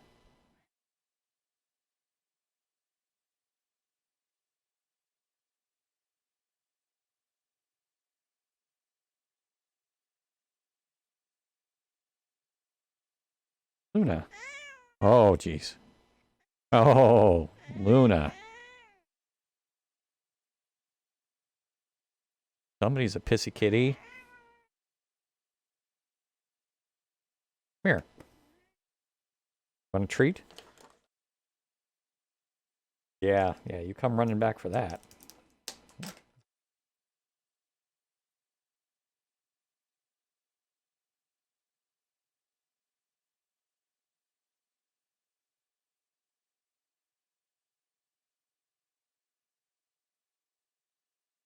So it's interesting. You gave supply priority to Gorky, and it's good. Like I've not seen the good move to max. Yeah. Because I think it's at the far end. So it's either that, or I also wonder, does it even mean anything if it's not under our control? I don't know. Maybe there's something in the manual on that one. But it just seems like the couple times I noticed, you're like, hey, give this guy supply priority, and he's still good. Yeah.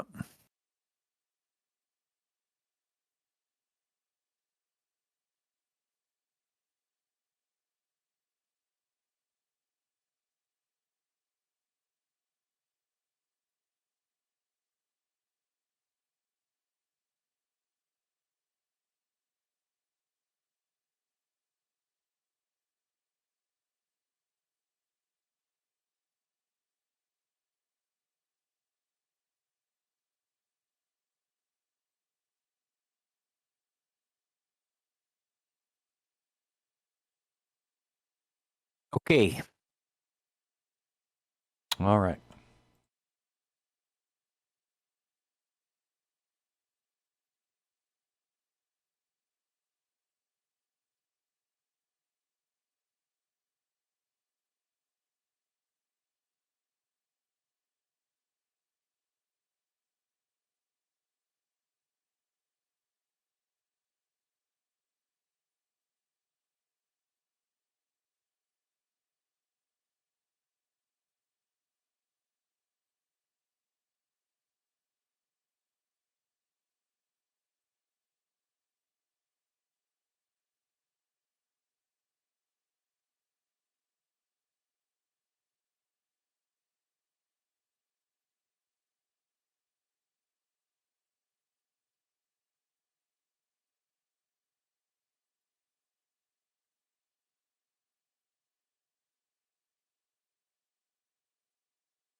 Okie doke.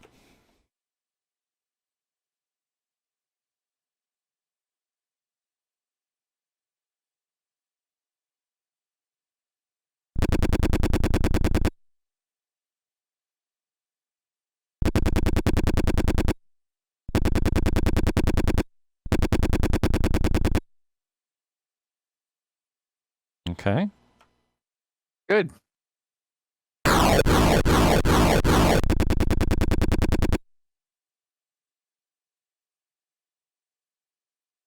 Jesus. Man, that's 4-1. It was.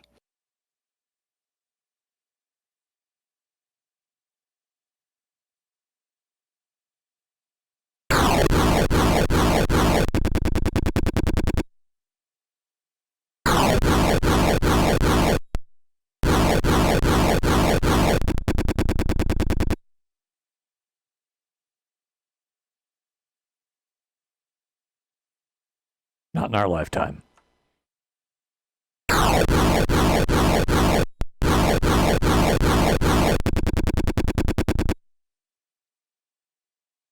I mean, they're definitely trying to push back a little. Yep.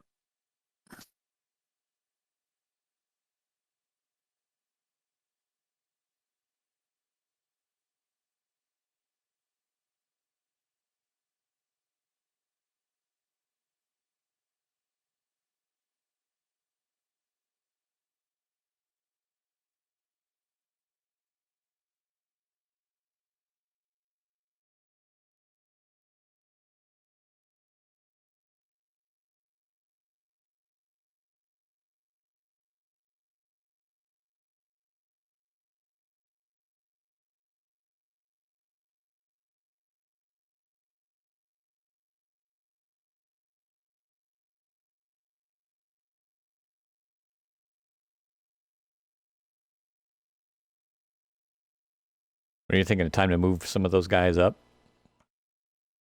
Yep.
Oh, 12 Legend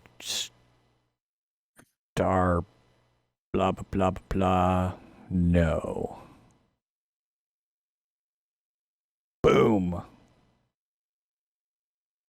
Goodbye, 12 Legend Star, 211 JP.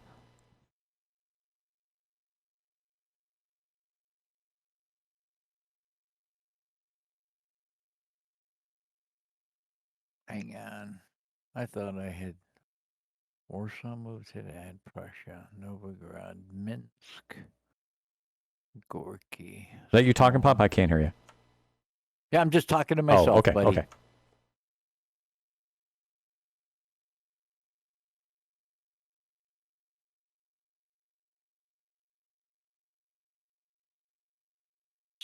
We have a lot of troops in the south, and they're just... We're not doing much with them.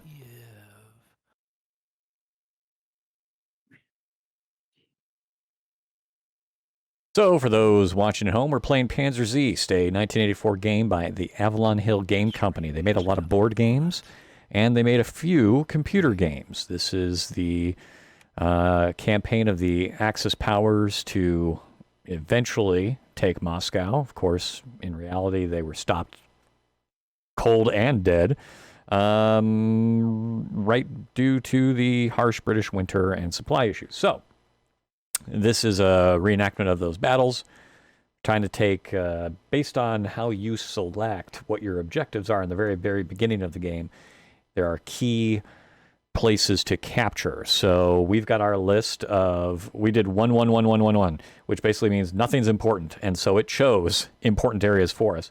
And I think it's all the same. It's like if you choose critical things for objectives like capturing manufacturing, it might select certain places that are more important to capture. We're trying with the option of nothing's really important to see what the game told us to try to capture, and it gave us 6 places to capture. We've captured 4 of the 6. We are trying. Allies can't go there.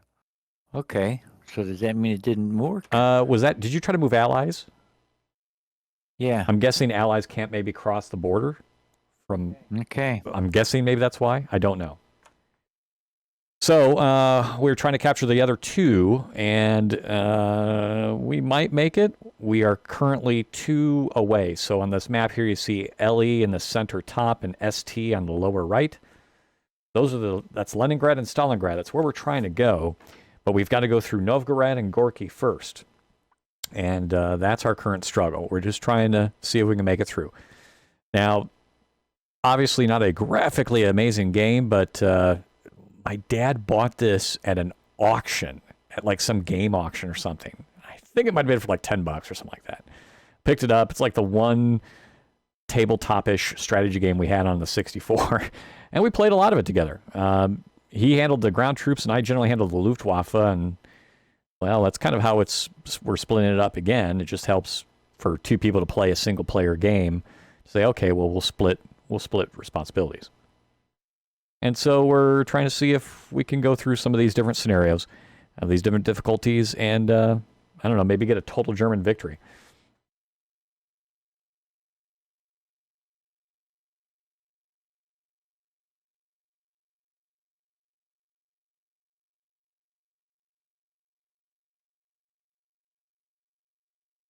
Okay. All right. So now I'll do my Luftwaffe thing.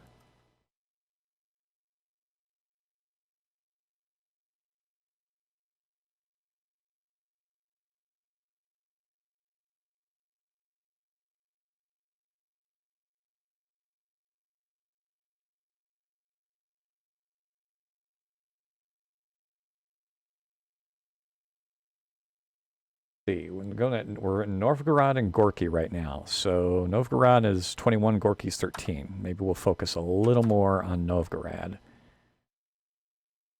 Or the central area. Stalingrad is the south. That's the one we're going to hit here. That is, let's see. So we'll do 7 escort, 5 strafe, and 19 bombers. Whoops, what did I miss? Stalingrad. 6, 5 bombers. Okay. General mission. Hey, forts under siege. It is very Soviet. We are the Axis powers in World War II, trying to take out the Russian forces. We're trying to reach Moscow. We're trying to do what Hitler could not. So it's somewhat like Risk in the sense that, I mean, you're moving troops and movement numbers around, basically representing infantry and whatnot. Oh, hold on one second.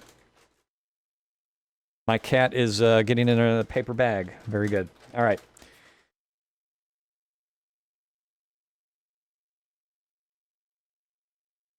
Hey, one second, Pop. The cat is an idiot. Go ahead.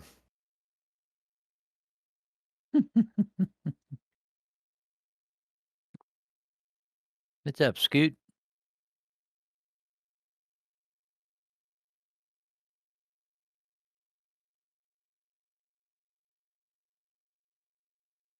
Yeah, she got into the Hallmark bag for the Christmas cards.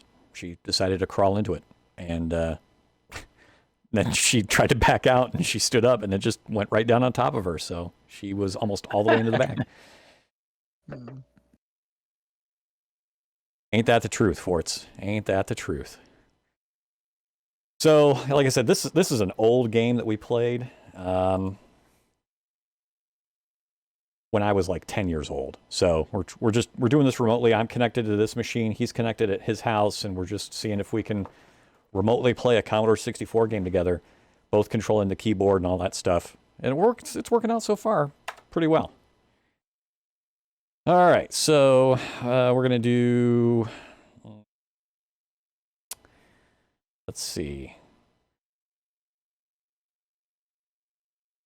6 and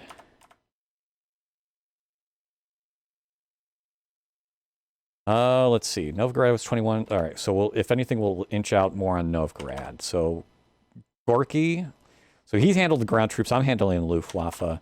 We're gonna send the Luftwaffe into Gorky region, and we'll say 6, 6, and 30.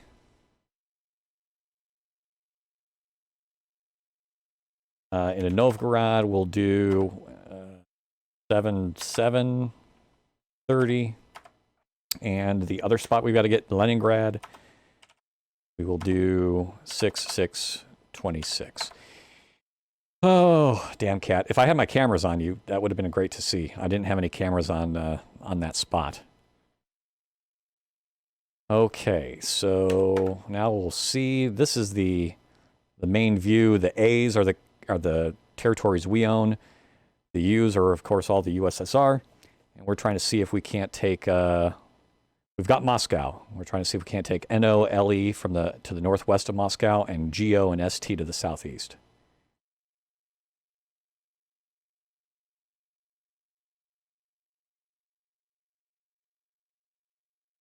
Gorky should fall this turn.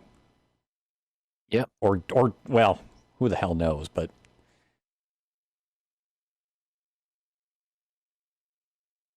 So, Fort's Under Siege, just scanning for retro channels this evening. Okay.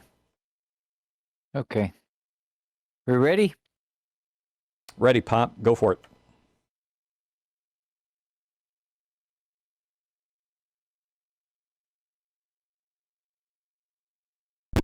Right on. It's usually what I end up streaming or playing, since these are the games of my youth. But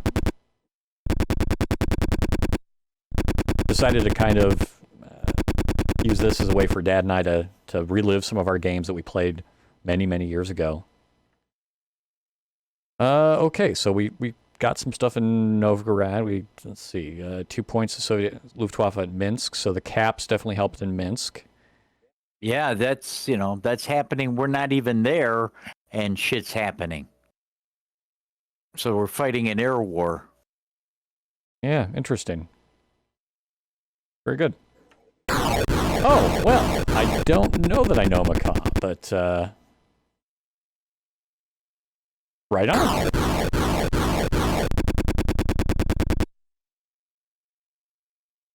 Oh, that's good. There.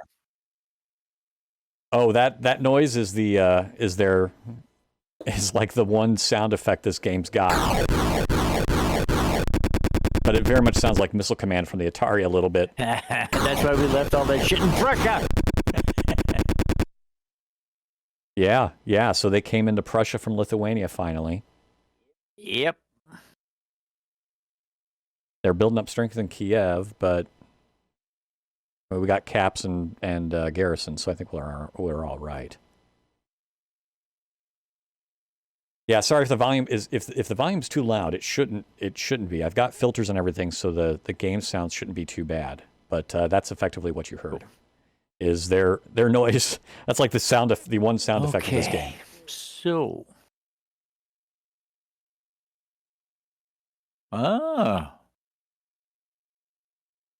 That's okay. Yeah, I mean, even if they push into Kiev, we've got enough in surrounding 3 territories. Yep. I know, right? It's like one of those things of a pure, almost text-based strategy game with one little map, and then like we'll throw in a sound effect for battle, right? It's like, okay, hey, I'll take it, I guess.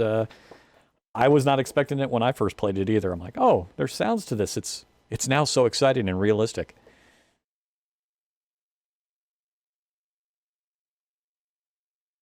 And the I don't know if how retro you are in terms of your experience with computers. You're not watching this on the actual computer that it's on. Of course, this is a overlay that I made in OBS. What you are looking at is a compact luggable. It's one of the first IBM PCs that I had. It was basically in a kind of a waste pile from First National Bank. They were getting rid of these, and so I got one for free. And to me, it was new, but it's one of the first luggable computers. So it's heavy as hell. There's a small monochrome display and 2 floppy drives in the bay next to it. This is actually what the game itself is running on a Windows 10 box that's running a Commodore 64 emulator. I just overlaid it onto the screen to make it look like we're running it on a compact luggable because, the compact luggable wasn't this pretty. No color at all.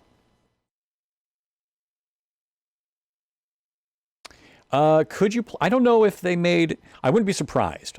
I would think that maybe Avalon Hill made a copy of Panzers East for the compact luggables, the old IBM PC, because it had CGA graphics, so you could kind of get away with it. Thank you very much for it. I was kind of messing with it just to see if I could do it. So it goes into video loop, and sometimes you'll see my fingers typing, but that's all just a loop. But I kind of wanted to give it that little bit of retro feel. I need to redo it for maybe the Commodore that I've got, because I do actually have a Commodore, but I don't have an overlay for it yet.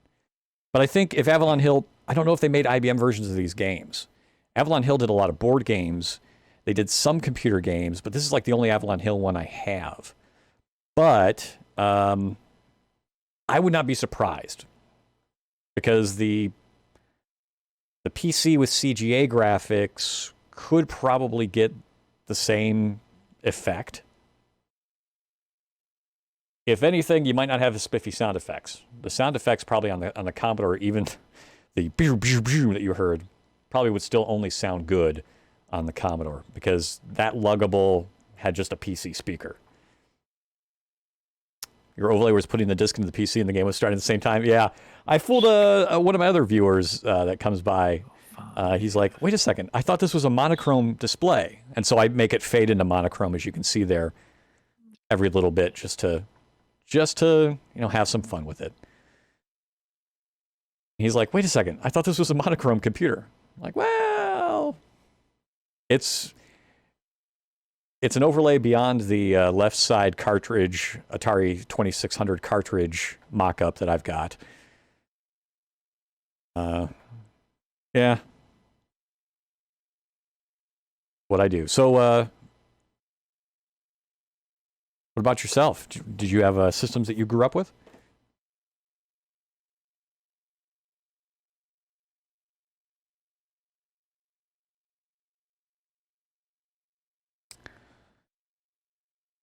Okay, so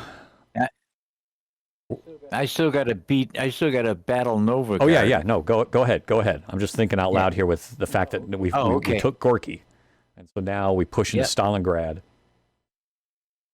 continue with Novgorod, and see if we can't capture Leningrad. Okay, all right. Into retro gaming categories more because of nostalgia for older games. All right, right on. I have a huge list myself of my gaming bucket list of games that I played so many years ago that I need to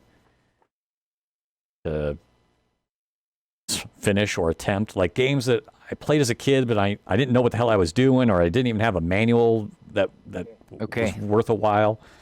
So I'm trying to replay some of those. This is one of them. Okay, so my turn as the Luftwaffe. Let's see. So I'll probably keep the center. Like, I don't know that I'll transfer more planes. I'll keep the southern guys on Stalingrad, and I'll just split Novgorod and Leningrad now, since that's really all we got to do. Throw a cap in Kharkov. Okay. Yeah, since they massed up a little bit. They were building up. I mean, we're good in Bessarabia, we're good in Kiev, and we're good in Minsk, right there to stop them, but maybe that'll help out. All right, we'll do. Casual. Favorite lurker. Good evening, Casual. Hope you had some good holidays. And so it was not ported to IBM PC, only the 64 and TRS-80. Well, there you go. Never ported to the IBM.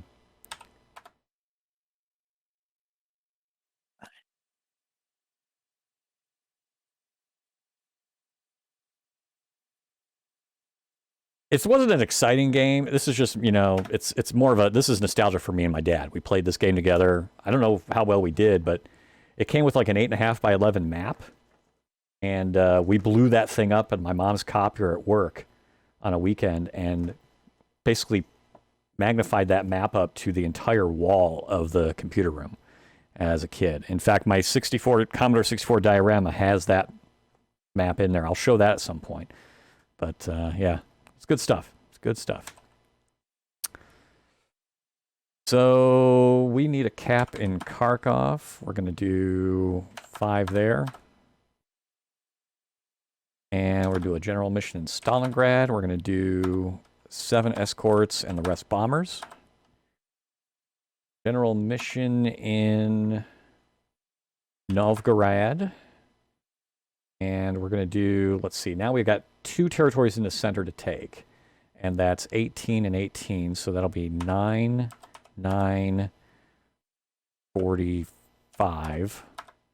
And our general mission in Leningrad would be 9, 9, 42. My holidays were low-key, and that's pretty much what I wanted out of them. Thank you, Casual, for asking.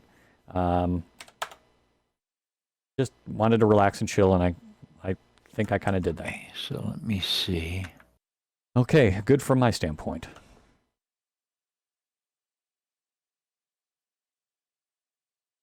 So, yeah, decided to, this is the first time my dad and I tried this remotely, since this is all running, the Vice Simulator is running on my Windows 10 Retro box, which stores all my retro games to play.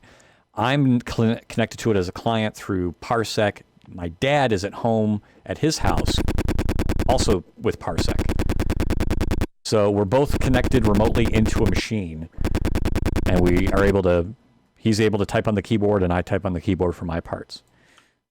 Okay, well, that works-ish. At least, yeah, okay, I'm good. Okay. Well, we went brutal Novgorod. Come on, we gotta take it this time around. Son of a bitch. Jesus. Yeah, the Stalingrad's okay. I mean, light fighting there is good because at least then they should not be considered prepared next time around. The bunnies get you anything for Christmas, Casual? So in those times, people would just share a keyboard to play this? No. When he and I played this, we were at the same keyboard. We're just sharing a keyboard now because I have a house in a different city. So this is how he and I play together on Discord. We're connected for voice. And then since we're both using Parsec, this allows us to both type against the same host machine. And then that way he can do his commands for the ground troops and I handle the Air Force. So it's basically like what we used to do when I was a kid is he'd sit at the keyboard, I'd sit on the chair next to him, he'd do the ground movements, and then we'd swap chairs, and I would do the Luftwaffe Air Force movements, and we'd swap chairs again. And so this just keeps us from having to swap chairs, and we're still able to talk and enjoy the game together, even though we're not in the same house. But in other times, yeah, you're right. You would just share the keyboard, right? You just swap chairs.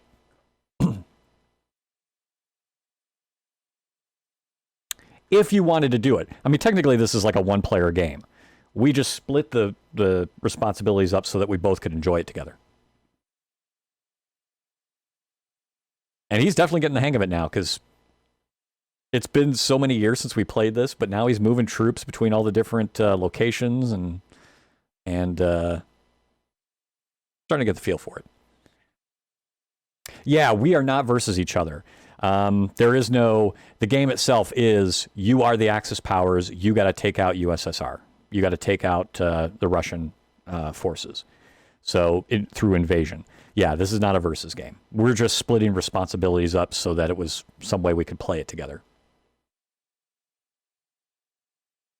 We talk about strategy of like, okay, here's what we're going to do this time. And each game is different from the standpoint of critical objectives, critical territories to take. We've got our list of 6. We've taken 4 out of the 6. And now we just are hoping to get the other 2 before week 24. I think the game's 24 weeks long. Because by week 16 or 17, weather's going to turn to mud, which represents pretty much a halt of the mechanized infantry and the mechanized forces from Germany. And then you get the winter moving in, which stopped Germany cold in World War II. Yeah, pretty much, Forts. That's exactly how we do it. Just kind of some way to enjoy it together, since, I mean, he's not far from me, but it's a heck of a lot easier for us to remote into this. We don't have to sit up, get up and swap seats, don't have to spend gas to drive over. And we played this together last week, or during Christmas, just to even remember, like, hey, does this still work? And all that stuff. But this allows us to do it at any time. Be like, hey, you want to play? Okay, let's do it. And then off you go. This is the first time I've really messed with Parsec, and it seems to be working well so far, at least for these. I don't know if he and I would never play like a arcade fighter game against each other. That's just not the type of stuff we did. But technically, you can use Parsec to do that stuff with. But he and I never really played like action games on the Commodore. Most of whatever action games we did were like, all right, Pop. One sec. Most of the action games we did were like Heretic and Doom on DOS. Things like that. So that was already in the IBM days.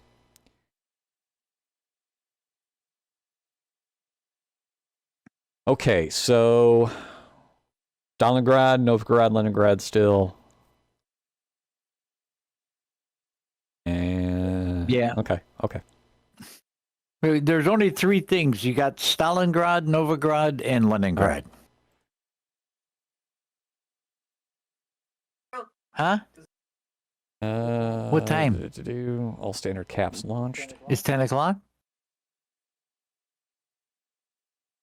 Huh. Now, I figured we'd only really get through, I didn't know if we'd get through a game in a session at all, but I can snapshot this save, and we can pick it up again whenever.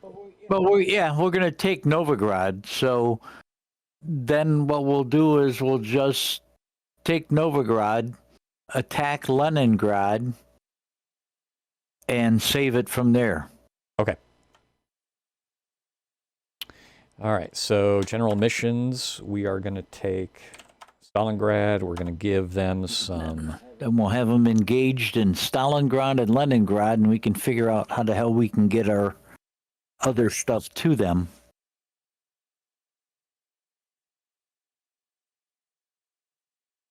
Let's see. We're going to do... Got 37, so we could do 7... We'll do 8, 6,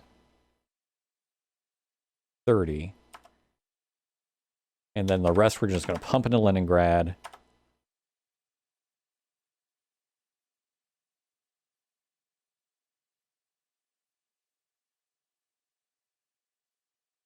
All you.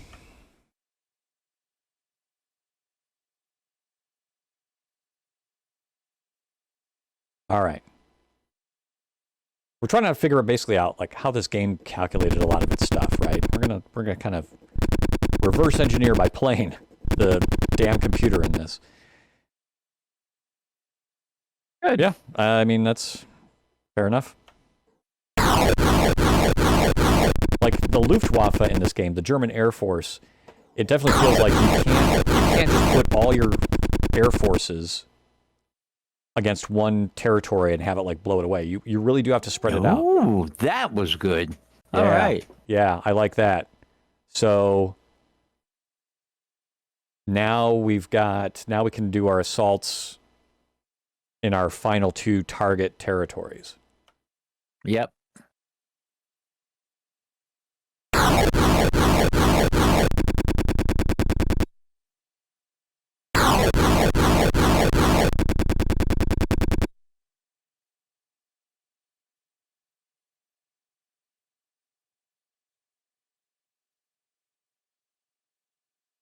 Ooh, look at that.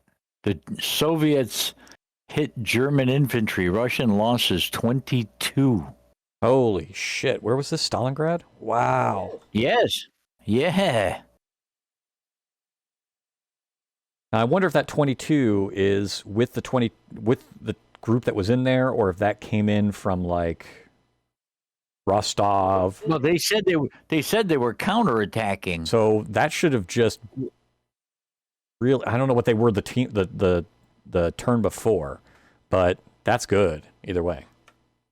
Oh yeah.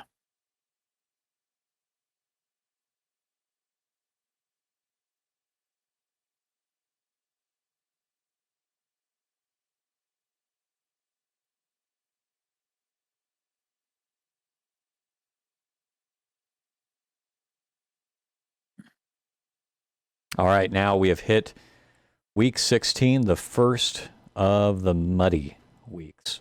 Yep. All right. Well, let me snapshot it here then. Well, let's see. Let me just see what we've got maybe to move.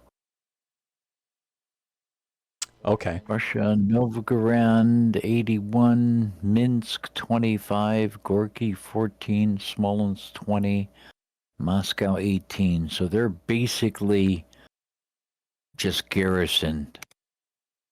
Yeah, and it looks like Warsaw is we're not going to get any reinforcements. No. I think we'll learn as we try other variations of this too. We'll probably learn like how much you can squeeze out of your garrisons to say like, okay, we really need to make this push. What if our garrisons go down to 15 or 10 or right? But that'll just come as with time.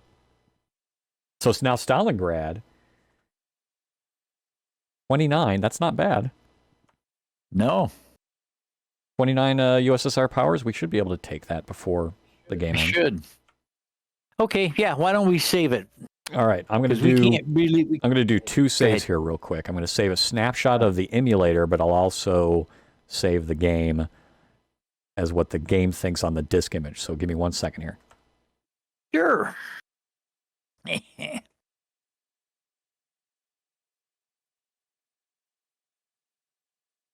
All right, so let's see. Be fully prepared. 1, 2, 3, 4, 5.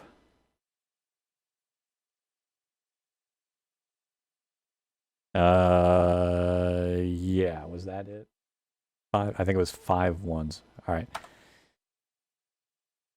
All right, so we saved there. We're going to do a quit and firm. Save game, yes. Mount disk and hit return.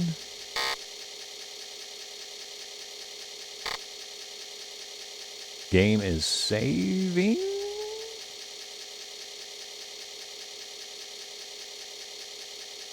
All right, so it should be saving as far as the game is concerned, but even if that fails, I've got a snapshot of the memory of the emulated Commodore saved off in a snapshot, so we should be okay. So if we quit right now, we get Russian victory. Jesus. Yep. So I think what we're kind of looking at here is if we get the 2 that we need. We need to knock off a couple little ones. Yeah, I don't think we'd be able to in the time allotted anymore. But here's what I'm guessing. So at the end of this, each area is worth between 1 and 30 victory points. Points are awarded based upon remaining air and ground points on both sides, and 1 point is awarded to the axis for each contested area at game end. So there is a how many spots do you have, but also it's the idea that what's critical and what's important. So in ours, when we entered 1, 1, 1, 1, 1, 1, 1 as nothing's important, and the game said, okay, no critical objectives, and here's a couple important areas. God knows what that point spread is. It's like, is a critical worth 30 and a quote-unquote other area is like 5? Right? We have no idea. Yeah. So I think Like, I almost wonder if any of those that were important areas, if any of those were critical, we'd have more points.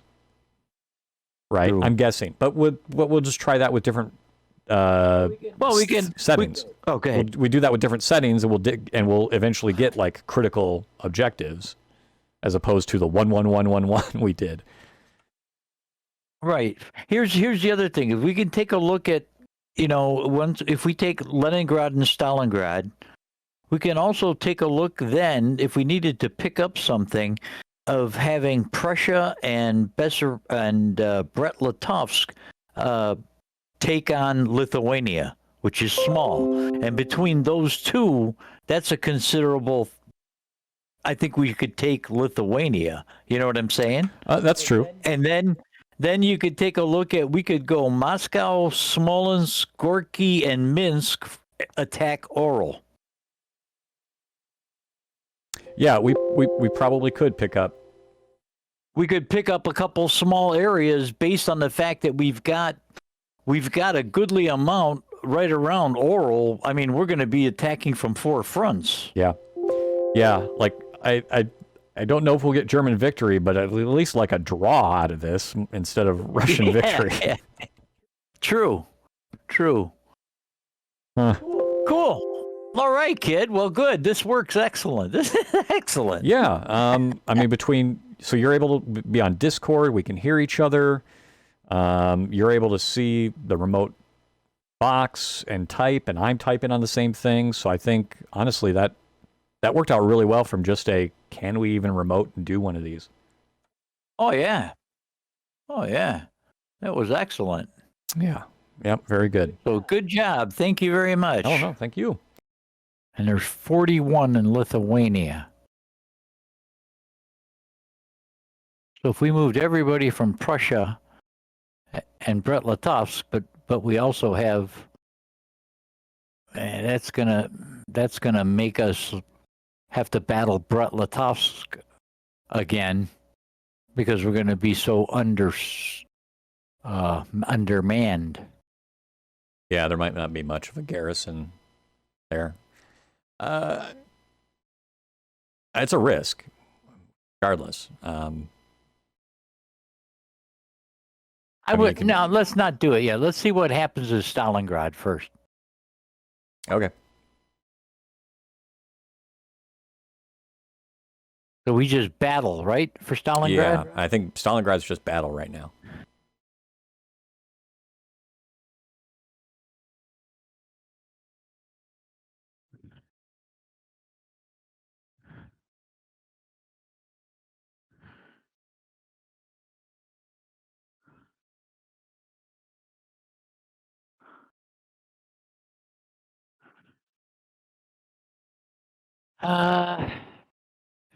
Shit. Let me look again and see what we've got in, what is that, Gorsky or Gorky? Gorky?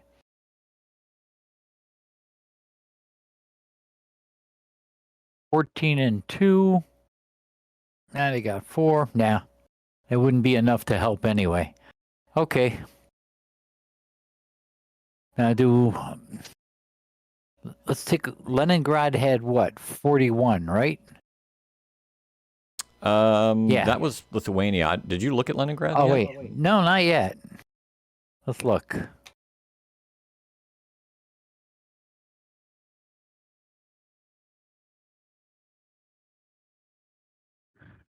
(41) in Lithuania, 55 in Leningrad.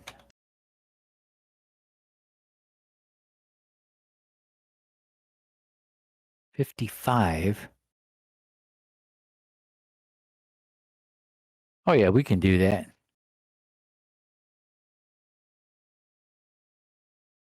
Okay.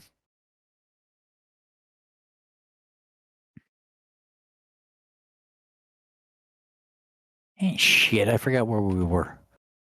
Novigrad. Yeah, you got your map out? You should have your map. Yeah, I should.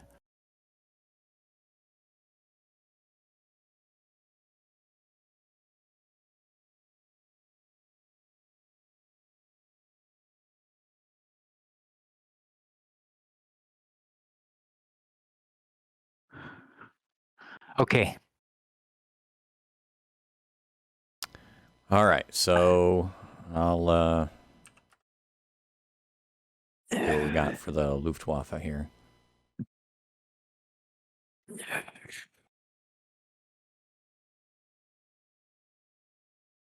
We will, sweetie girl.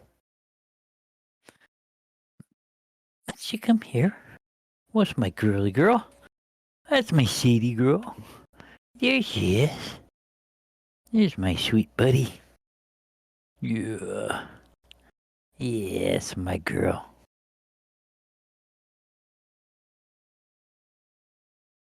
Oh, that itch scratch feel good?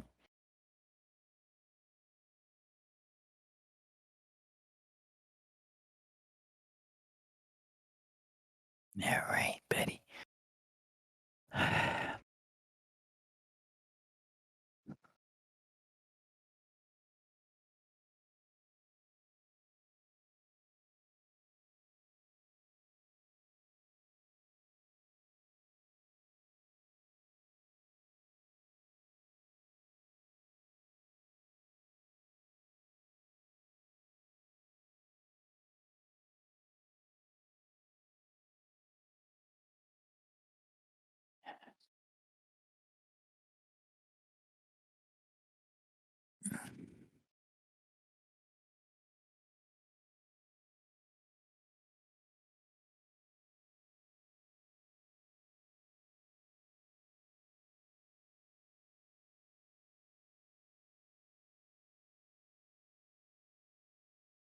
All right.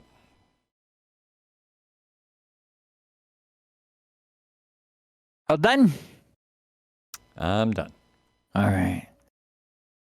And turn.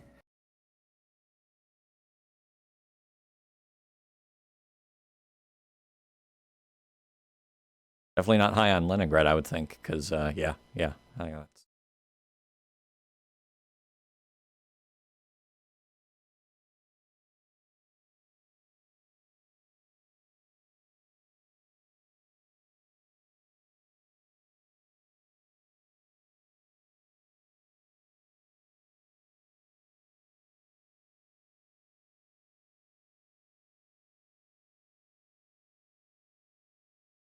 Jeez.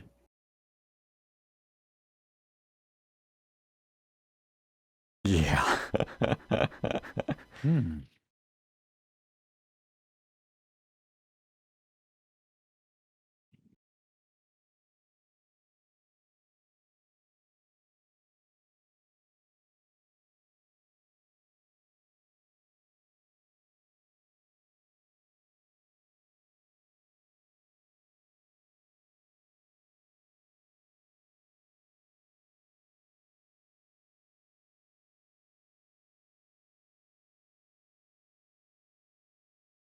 Okay. Well.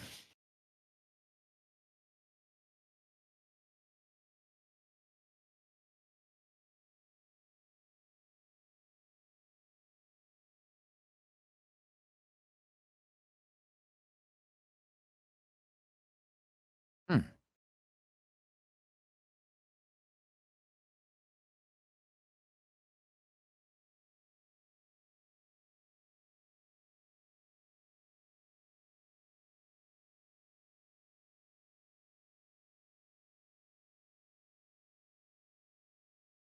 All right, give me 1 second before you type anything. I want to check something. Yep.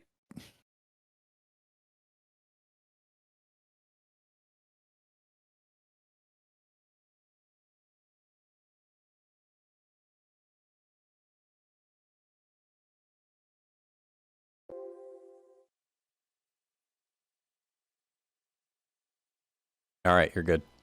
Okay. Okay.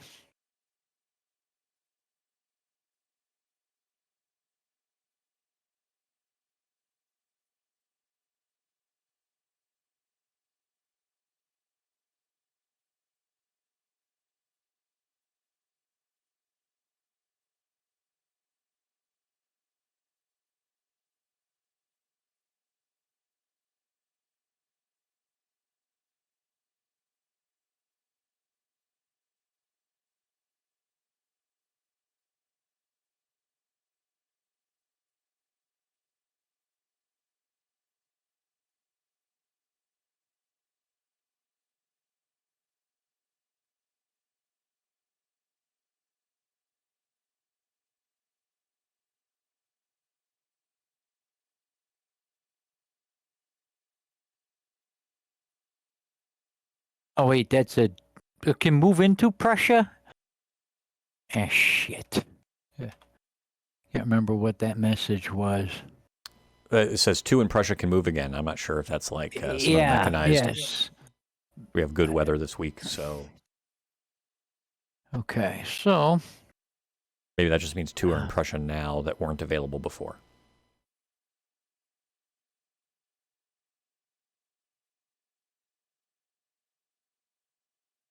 Hold up. Gorky had a huge amount of Soviet units move in. Oh, really? Yeah. There's 14 in there now. Okay. So we will then just battle Stalingrad.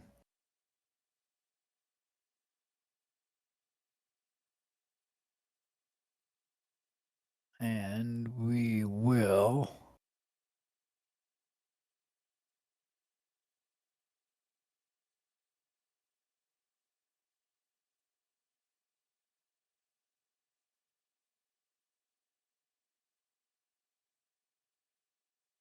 Ooh. All right. Yeah, Well, that's Latvia. We probably won't be touching that, eh? well, we were touching Brut-Litovsk and Minsk, so I was thinking of a pincher movement on Lithuania, and that ended that. Yeah. Central Smolensk. Oh. So I could throw 10. Smolensk and Novograd. And then we'll attack 10 with Novograd. Okay. We will move Smolensk to Novograd. 10.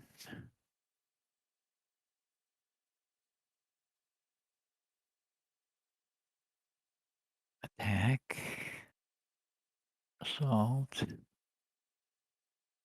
Area. Novograd to Leningrad.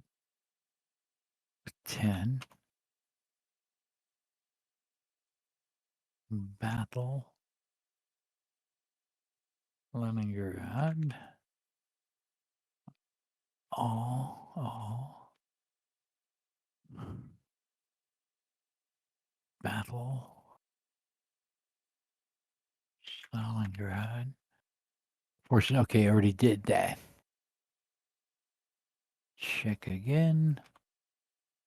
Warsaw, nothing. Prussia, Leningrad, Novograd, Minsk, 25. Minsk is 25. No. Nope, okay. Alrighty.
All right. Okay.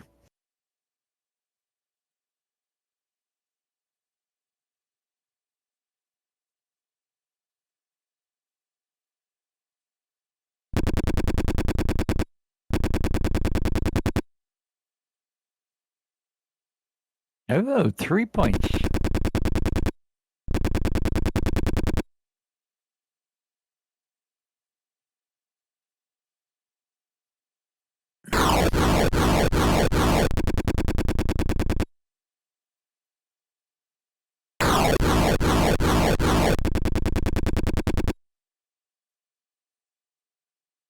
Yeah,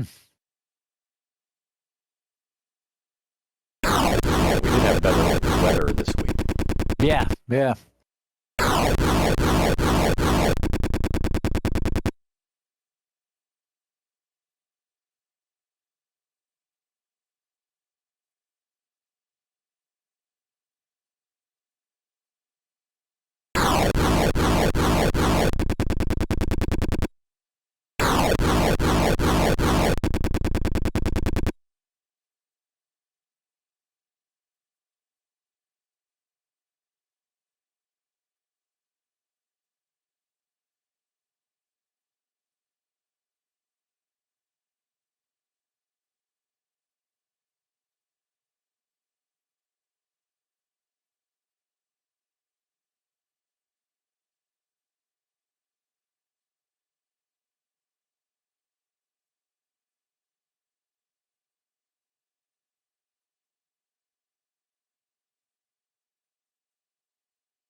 I think I battled it already. Yeah, I did. Okay, buddy. All right.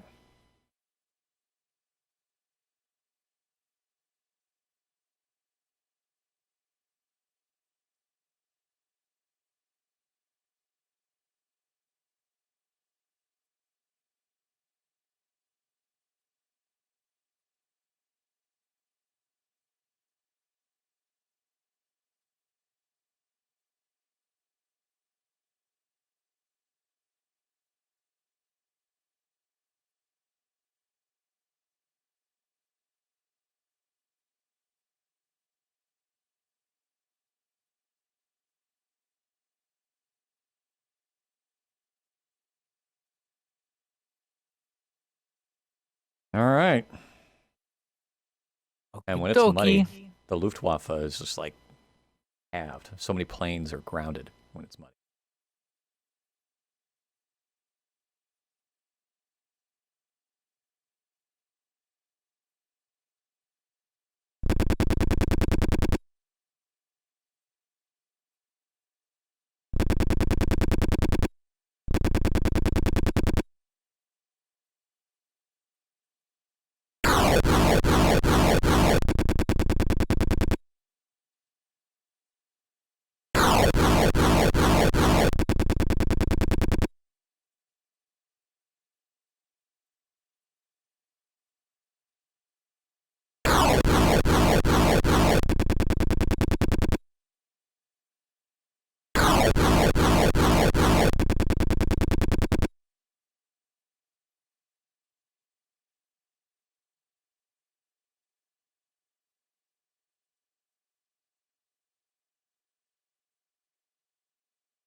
What was that last message about a weak garrison?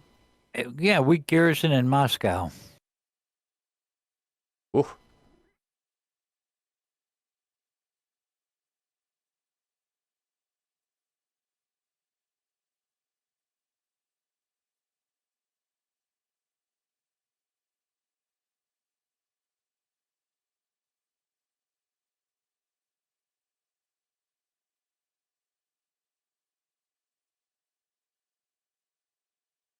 They're just pouring them in. Yep.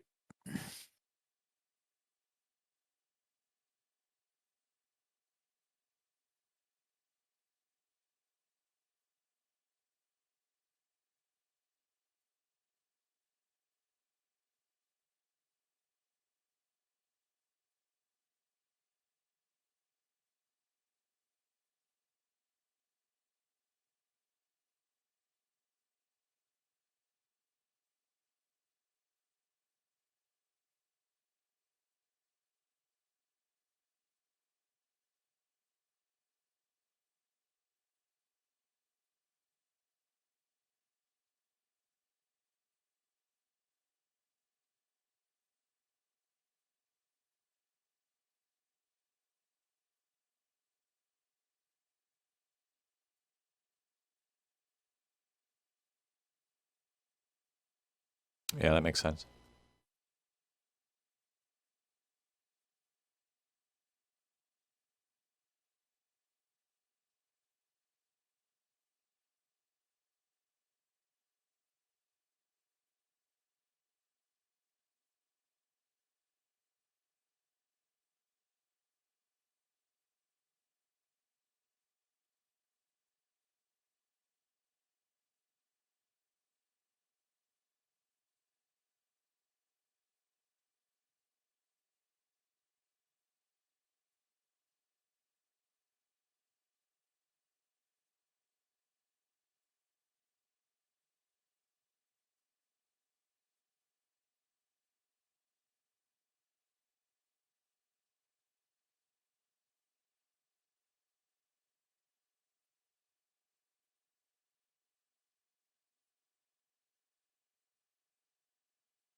Okay, bud. All right.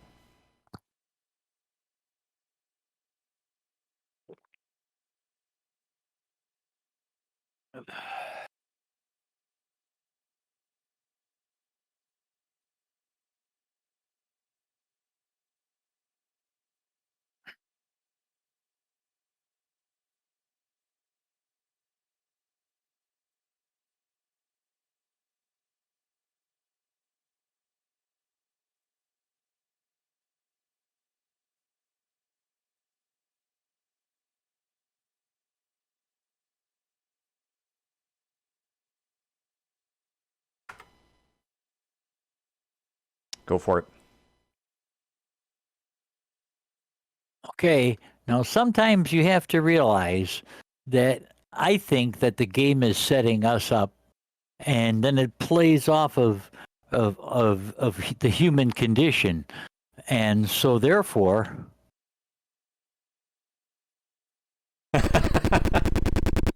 You get your ass busted a little bit, you have a tendency to back off, and it's like, well, maybe we shouldn't back off. Maybe we should get a little aggressive. We'll find out. Yeah.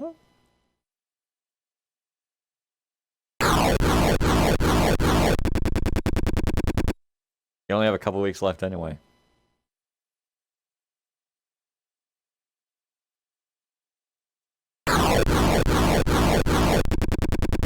I believe that's when they say fuck around and find out. Yeah. Wow. Well, here's the thing. Yeah, we don't have much time left, and you had to fight them. We were doing ones, and it was a Sure. standstill. So Oh, I hear you. It makes sense.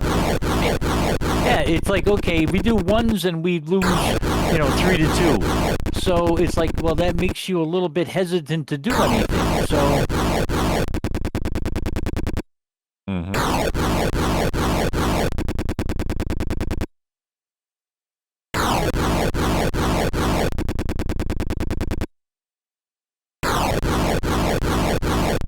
I mean, you take a look at this whole thing here, and we come out ahead of this. Yeah.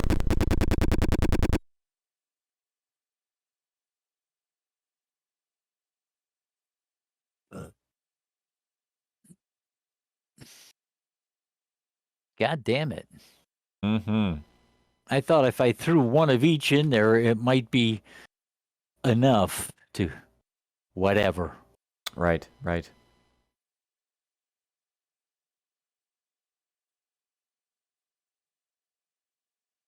Oh.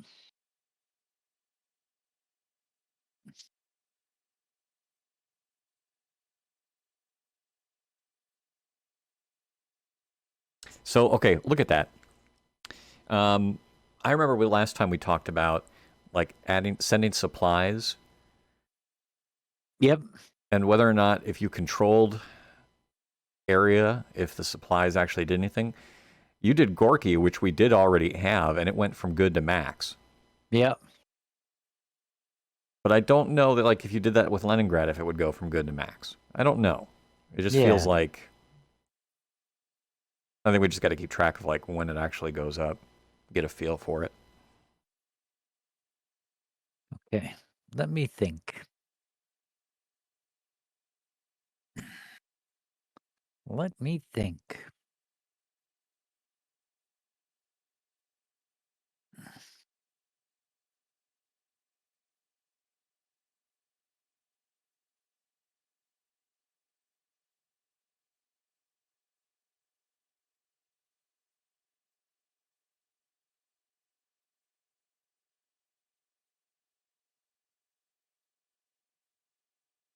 They're heavy right along there. So, we don't have a whole hell of a lot.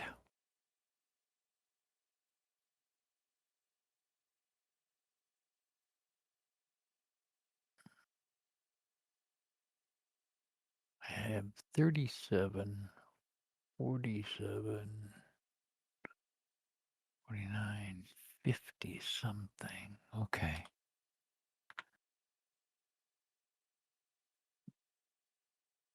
Oh, what happened there? Oh, I You can can't only... look at it again. Right, yeah. You only get, like, 2 or 3 a week.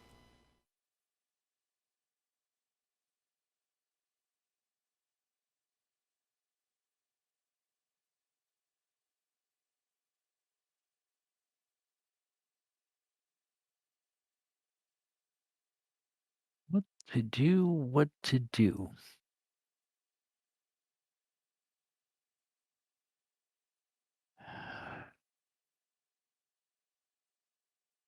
Sure is a lot sitting in Brest-Litovsk. Yeah, I know, but Minsk and Kiev keep getting, and that's why I moved some stuff to Brest-Litovsk, only to say, okay, I can attack from there or move troops into those two areas.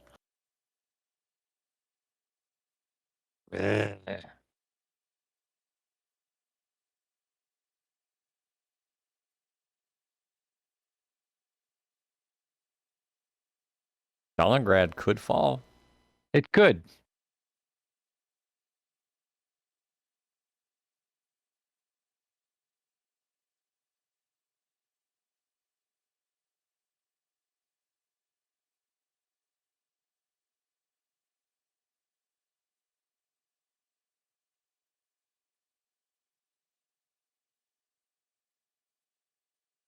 You don't have enough there. Well,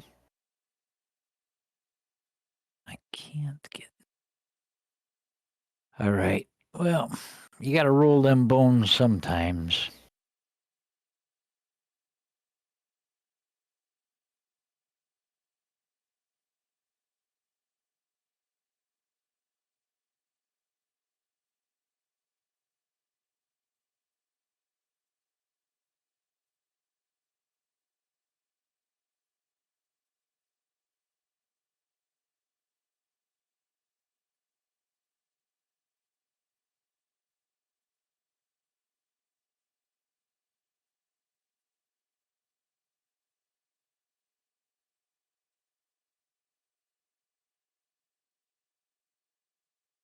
Yeah, that is. We had to take them.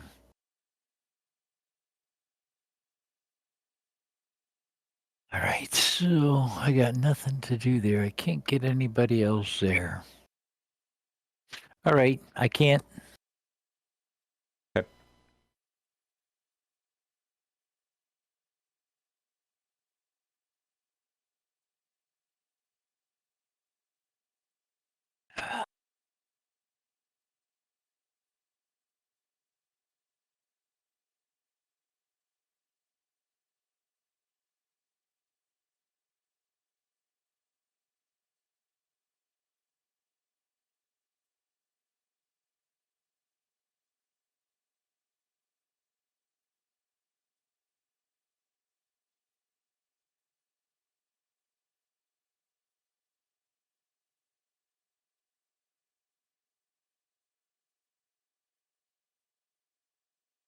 Go for it.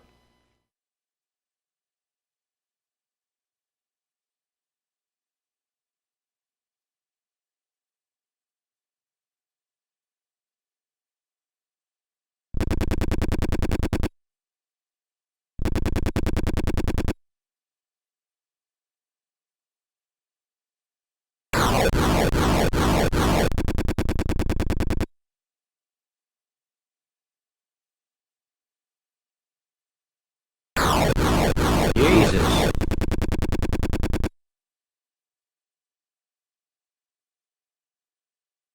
I don't know what to do anymore.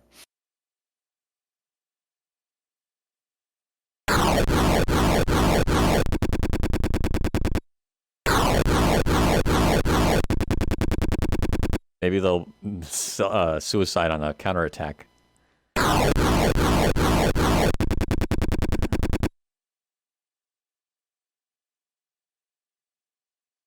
Well, they didn't counterattack in Leningrad or Stalingrad. They didn't counterattack at all. No.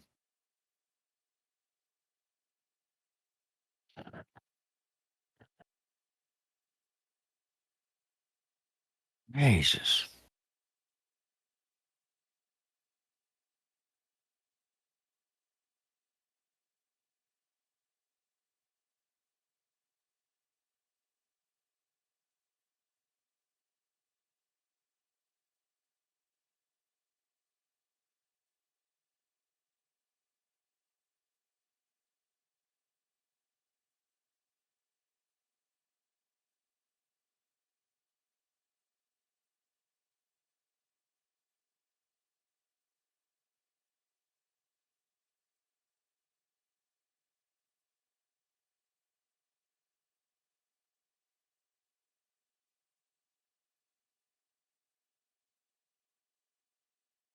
How many weeks? This is the last week? I'm not sure if it's 22 or not. Let me.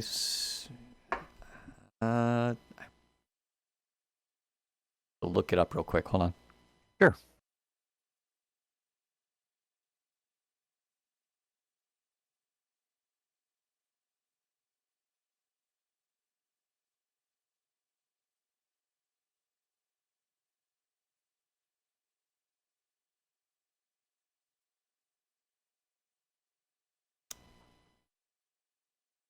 Thought I had the manual on this machine, but maybe I don't.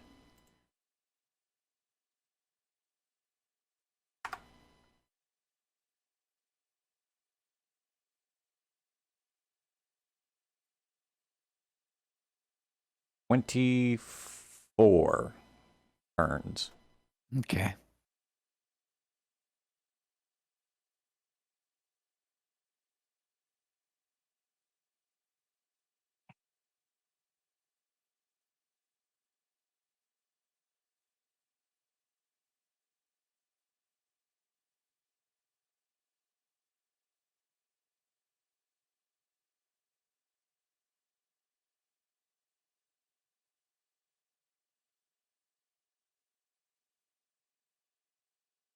Ooh.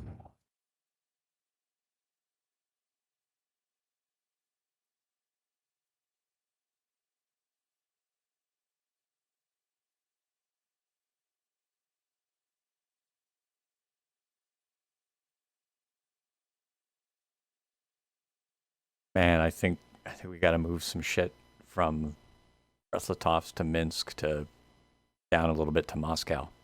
6-2 now.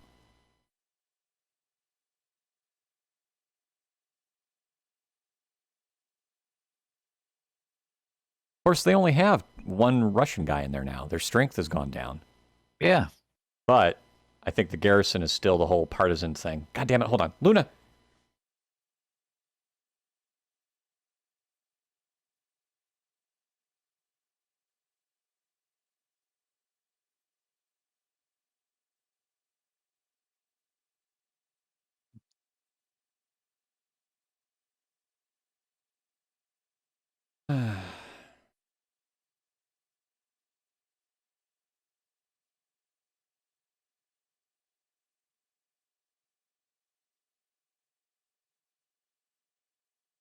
I think Luna is siding with the Soviets.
Okay, bud.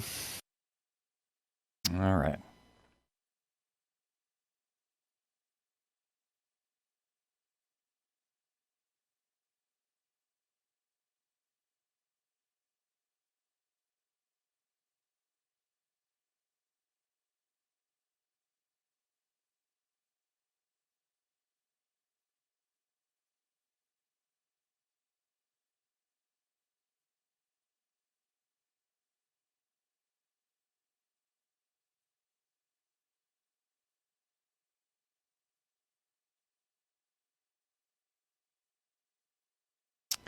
Go for it.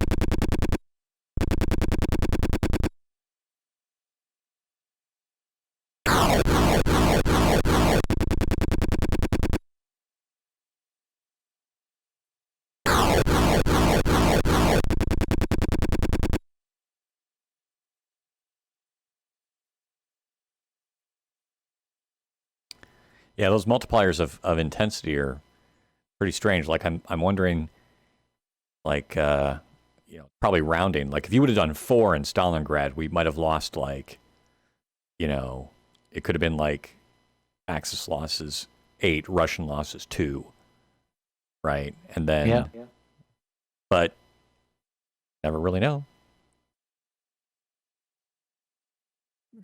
I wonder about their floating point math, how much they round. Oh, okay.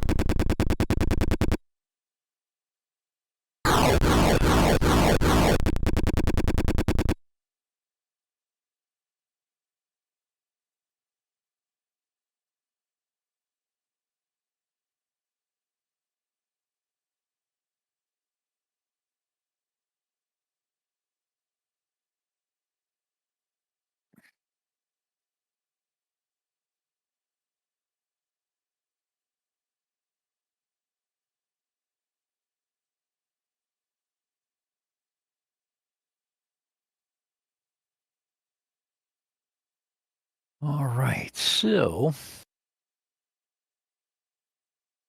we got 2 weeks left, and we're getting nowhere.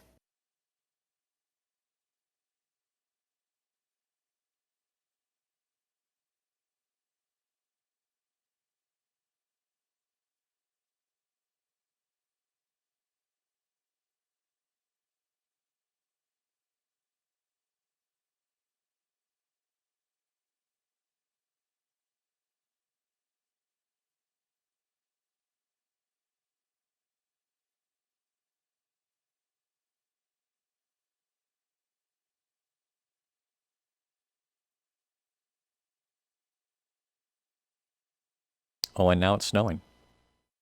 Is it snowing? Yep. In the game, not here.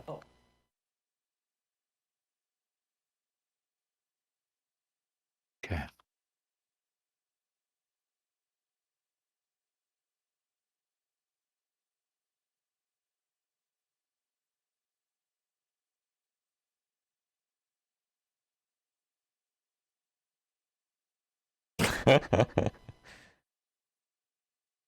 Fuck it.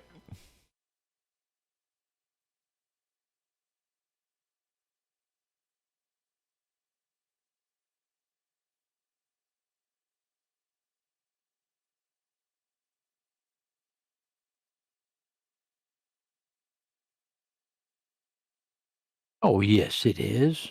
No. Oh, no, it's not. Okay, I was thinking Latvia. All right, that's good.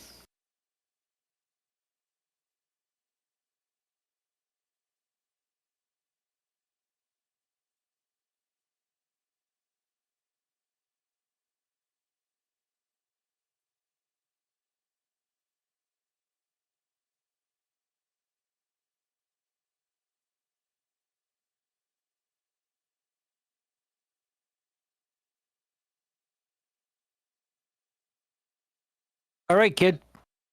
Okay.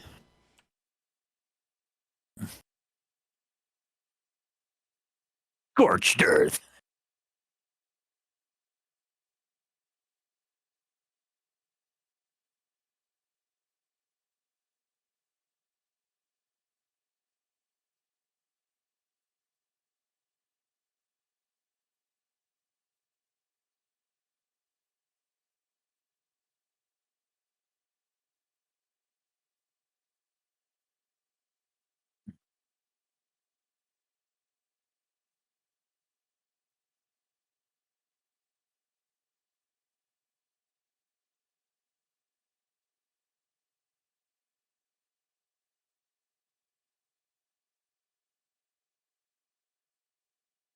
Okay. You got to look at one more thing here. 18. They definitely reinforced Stalingrad.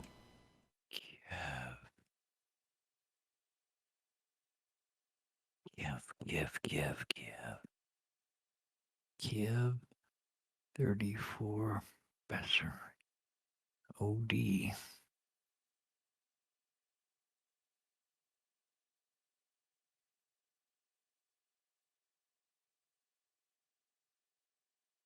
Okay, that answered that question. All right, we're good? Yeah.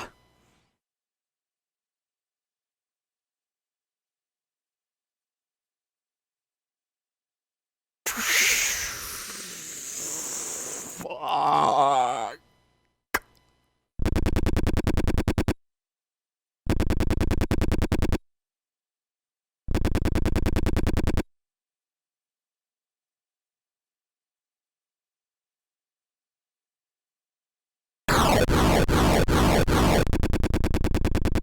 What a world, what a world.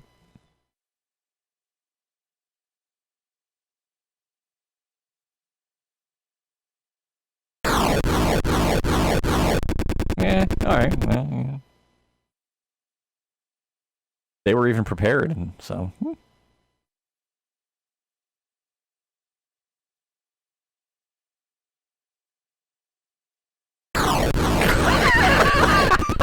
See, Leningrad, no matter what we did, it's not going to fall. You know what I'm saying? It's no matter what. Not by this it's time of the game. Yeah, exactly. It's a losing proposition all the way along the line.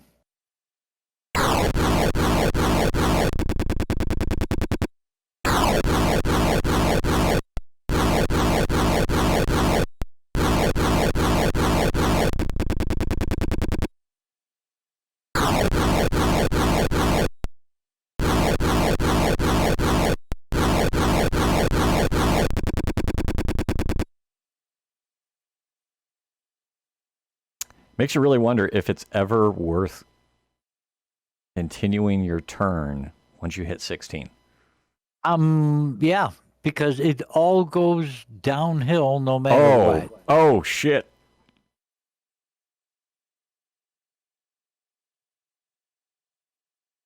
All right. Well, I think we ended this one. Yeah. Yeah, I think you're right.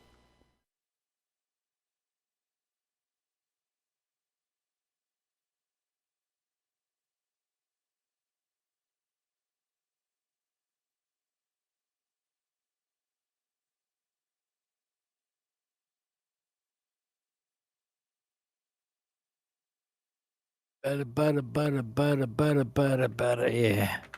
For what it's worth. Yep. Yeah. We'll figure it out one of these days. Well, yeah, and plus, our objectives probably denote certain things as well in terms of points for final score. Yeah. Yeah, we know what this one would be. Yeah. Yep. Might as well let's do the we'll do the queue and get the final tally. Okay. Q, quit. Yes, Q, and when it says save, confirm. No need to save the game.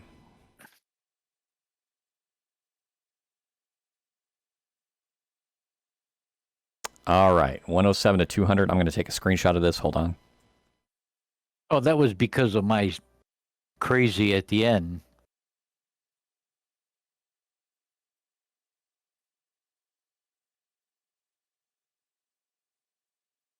And I think what it was is we overextended ourselves to Stalingrad and Moscow. You know what I mean? We should have stopped. Yeah. We should have stopped right at Moscow and not even gone to Gorky. And then we would have controlled that whole area and we could have supplied it from ourselves and thrown a lot more shit into Leningrad and probably taken earlier on Lithuania. And then you see what I'm saying? Sure. And go right up to Moscow and then into Novograd and then into Leningrad and throw those guys that were thrown into Gorky and Stalingrad against Leningrad. We would have taken Leningrad, and then we could have moved and attacked up heading north from Warsaw, Prussia, Brest-Litovsk, Minsk, Then we go Smolensk, Novograd, Leningrad, and we swing into Latvia, Estonia, and we would control that solid area, and our movements would be okay. We have Kiev, Bessarabia, Romania, so we actually have it shut down in that section. So where are they really going to fucking attack us from? Come out of Stalingrad? Well, they got to go to Rostov, they got to go to Kharkov or Oral, and then before they can even hit and Odessa to get to Kiev and Bessarabia. Maybe we just overextended because we can't move, and we got to do it fast in the beginning. So that's why we spent a lot of time moving that stuff, and I think that hurt us. We could throw a lot more into Leningrad if we did it that way. I think too. There's the fact that I think you are forced to spread your shit out, as opposed to doing one big moving one attack at a time, one battle at a time. And yeah, you hit that battle, but you probably could still have done victory with multiple fronts and covered more ground because they reinforce more as the time goes on, I think. Right? And so I think we have to learn to battle on multiple fronts more. Well, we did really good taking Romania, Bessarabia, Kiev, Hungary, Poland, Brest-Litovsk, Minsk, Prussia, Smolensk. We did really good, and we battled those on multiple fronts. But what I think was then we said, okay, well, we're going to go into Moscow, and then into Gorky, and then into Stalingrad.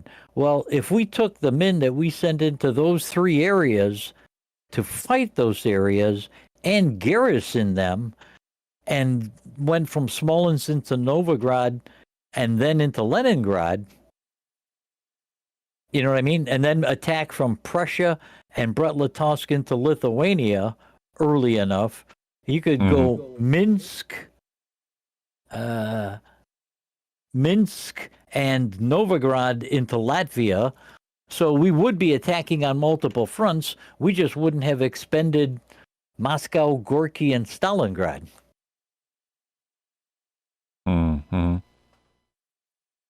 And, it's one of those, you're right. We got 16 weeks. After that, everything goes to shit.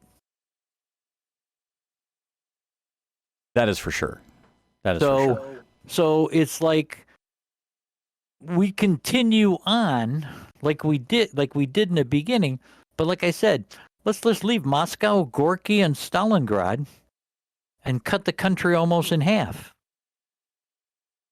Well, it might also change too based on when we start the next one. If we choose different objectives, our strategy would change too. So I guess it depends if we retry the same 1-1-1-1-1 or if we do a different thing. Right. Yeah.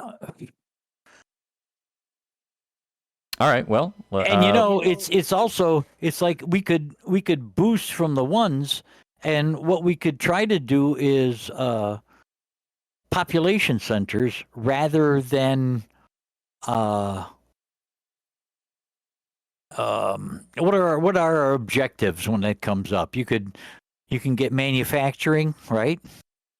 Agriculture, right? Population. We could start a new one and see exactly what the questions are. If you want, I can do we'll do a yes. We'll do new. I think we wanted fully prepared on our side. And let's let it ask the questions.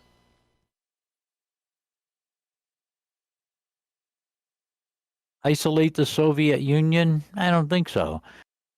Goodwill of Germany's allies? That might be something to raise. Hearts and minds.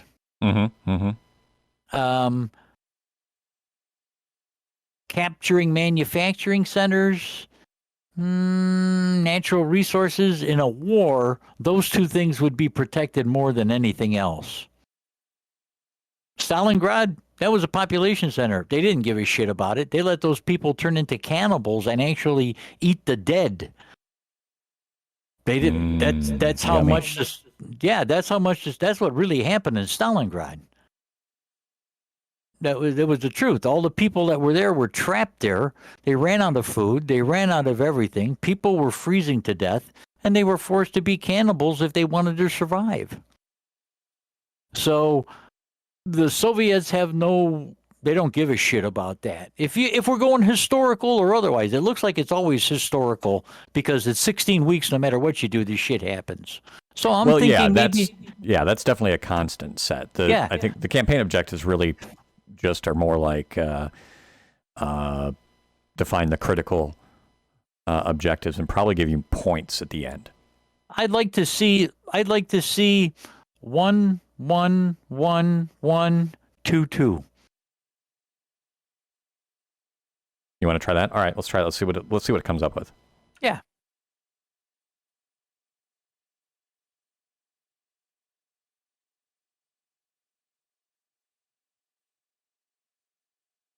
Minsk, Kharkov, Stalingrad, Smolensk. Well, what did we just say, really? Where were we going to cut it off at? At Moscow, right? Mm-hmm. So we were going to attack Leningrad. Minsk is our own way of doing it. Smolensk, we've done it. To get Kharkov, we'll take Kiev, Bessarabia. That looks almost like what I said maybe we should try to do. Mm-hmm. You know, if we do that, okay, we take and we do that. We took Moscow without that much grief. We just don't really worry about Stalingrad because that's that tough reinforcement area. Unless if we took Kharkov, Kiev and Kharkov, that would give us straight across to Stalingrad, so we wouldn't have to go Minsk, Smolensk, Moscow, Gorky to get to Stalingrad. See what I mean? When you look at your map, there's only one place. Kharkov is just that only place between Stalingrad and Kiev. Mm-hmm. Mm-hmm. I don't know. Think about it for the next time, but I think that's worth a try. That's more almost in line with what we were just saying. For fuck Gorky, fuck Stalingrad. If we take Moscow, we took the critical, and we took Moscow with no problem. Yeah. Right? Yep. So, okay, that's our critical. Stalingrad, but our plan was to then take that area and then move all those guys up, leaving the Gorky Stalingrad guys and some of the Moscow guys and throw them into the mix to go get Leningrad. Yeah, I'm curious to see, like, if we... hold on. And then we can assault Kharkov. Maybe we should have to think of taking Oral. But anyway, it's I'm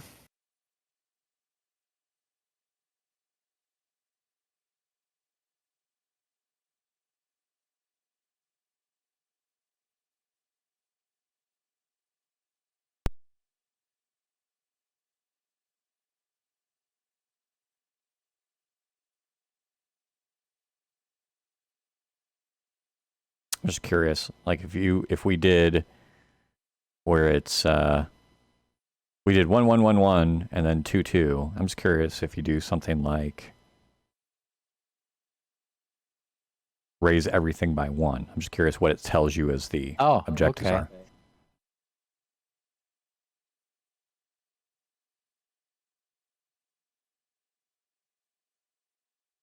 Moscow's in there no matter what, and so is Leningrad. The Caucasus, Krasnodar, Odessa, and Rostov, that's a supply issue.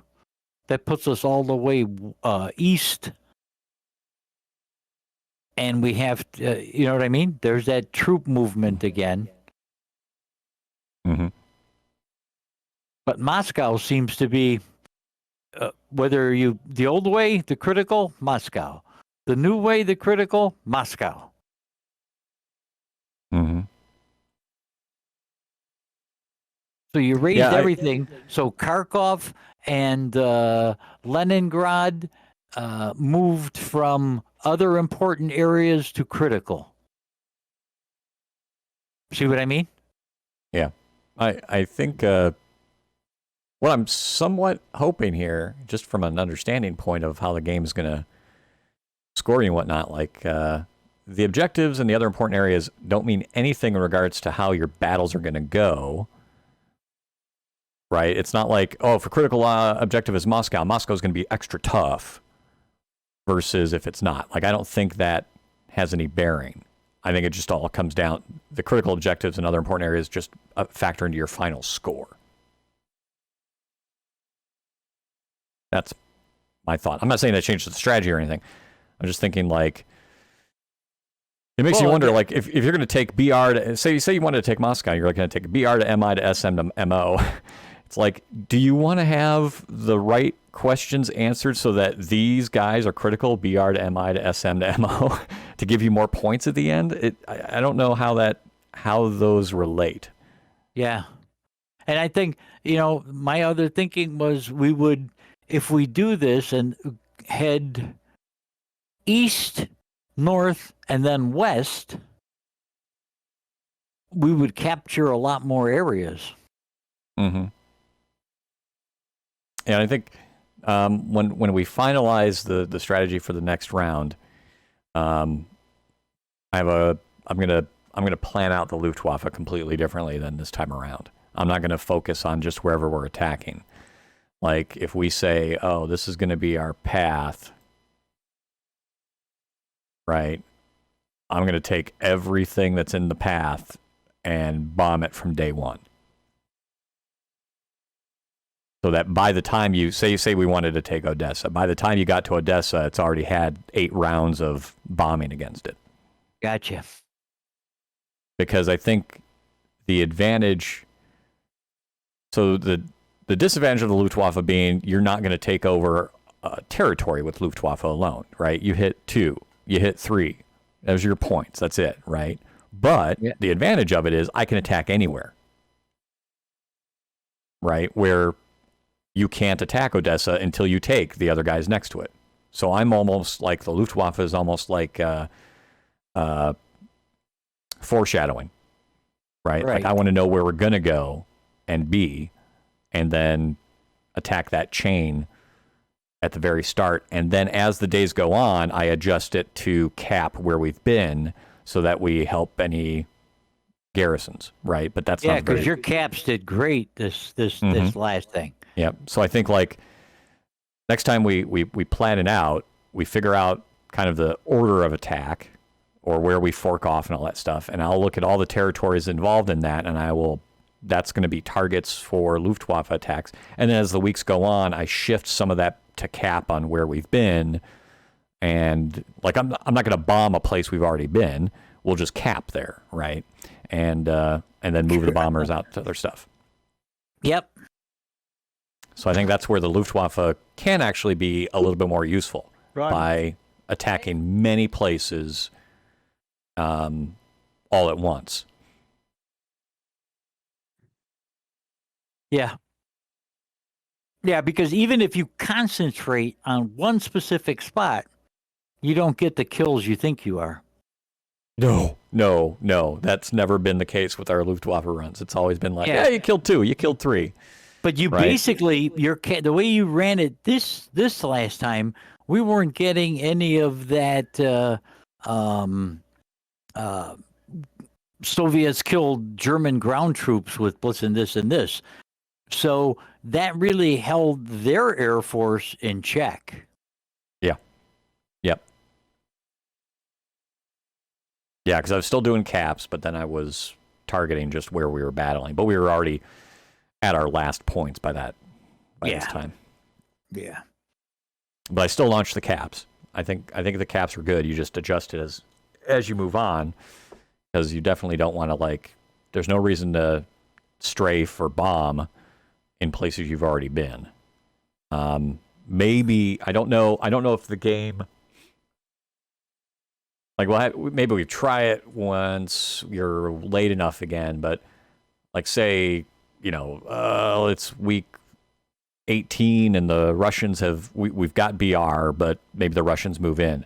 If you launched a Luftwaffe strafe or bomb against a territory you already own, but you've got a lot of Russian uprising, will it actually attack them? I don't know, right? Like, do strafes and bombs only matter for places you're assaulting, or do they help at all in places you've already been and you just have a lot of Soviet troops in there? I'm not sure how that plays out. For the most part, my general strategy will just be attacking the entire path every round and then moving things to cap as we garrison. And I think that would be better than the way I played it our first game, where I was just Luftwaffeing against essentially where we were directly attacking. Like, I want to soften. I think my goal is to soften shit up before you're even there. Yeah.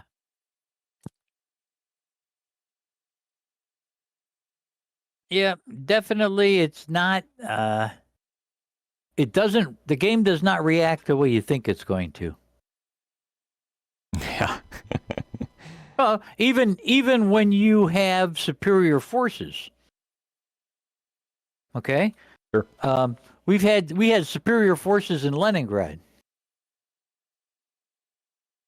Well, what made Leningrad so tough that they just chewed down our superior forces? Yeah, well, when you look at start looking at the supply and weather terrain, I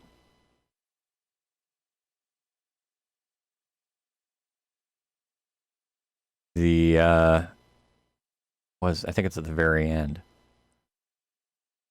Supply effects on Axis attack strength. Right, we were good at most on some of those spots we were attacking, but man, if you're in a maximum, your mech units are doubled on your attack strength. I don't know that we had any moderates,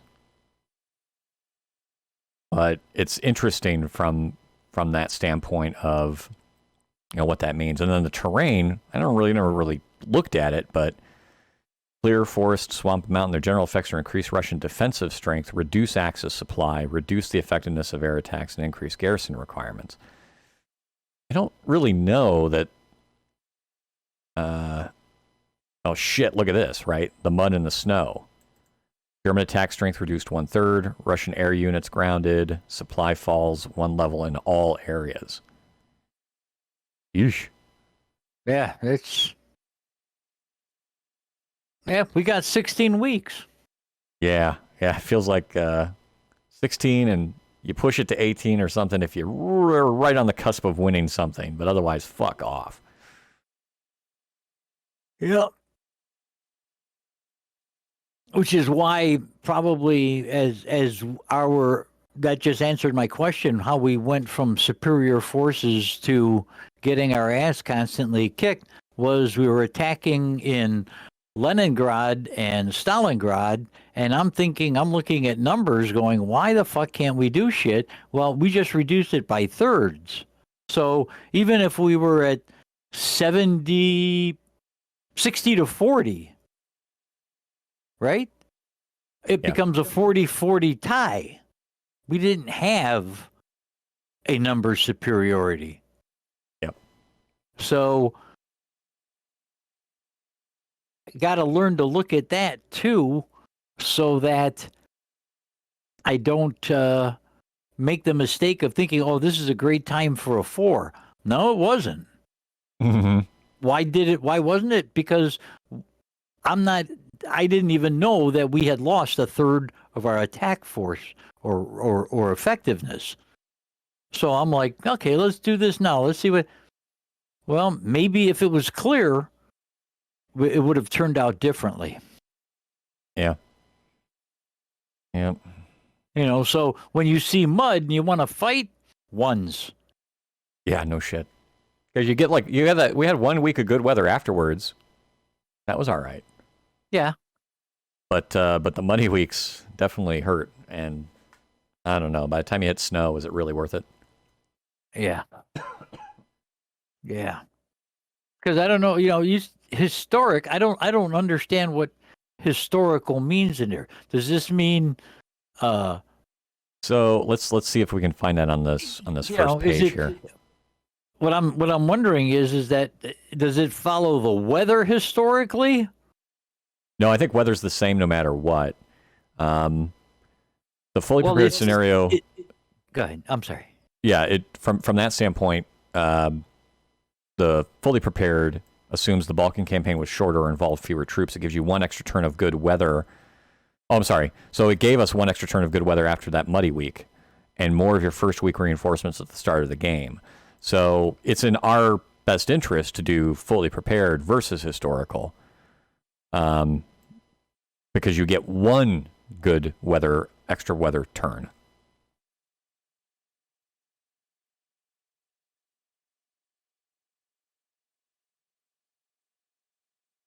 Well, it's just a known fact that any of the documentaries and that you watch about World War II, that the Germans in the beginning swept through the parts of Russia. I mean, they were almost pretty close to unstoppable. Then the Russian winter set in. And that's when the whole tide of the battle even turned. So I don't know if fully supplied, does it still follow the weather to the point of that 16 weeks? Because it just seems like when that weather went to shit, we couldn't win a fight. Oh yeah, I think when the weather's shit, historical or fully prepared doesn't matter. Yeah. Right. And then the historical says that's what if you do the historical the way if it flows the way it actually did, we're going to lose. The Germans lost. They should have probably sat there and said, well, they shouldn't have gone after Stalingrad. Oh. Yeah. Okay, so historically, we should not go after Stalingrad because if this follows anything, they will get their asses kicked in Stalingrad between the weather and everything else. So I'm just wondering when it says historic or if fully supplied, if that is also still going. It seems to me it still follows the real weather history, no matter which way we've done it. Oh yeah, I think you're right. It just gives you, I think it just says when it gives you one extra turn of good weather. Because remember, we did have that good weather. We had that one turn of good weather after the 16 turned muddy. We had one good turn. That's what it gave us. And then the more of your reinforcements at the start. Yep. So it allows you to say, survive one muddy turn, you get one last week of good weather. And if you do historical, you're muddy and you stay muddy till you hit snow. Yep. I think regardless of what you pick, if it's muddy or snowy, it's still going to be obviously shitty fighting. You're done. It still follows. I guess what I'm saying is that,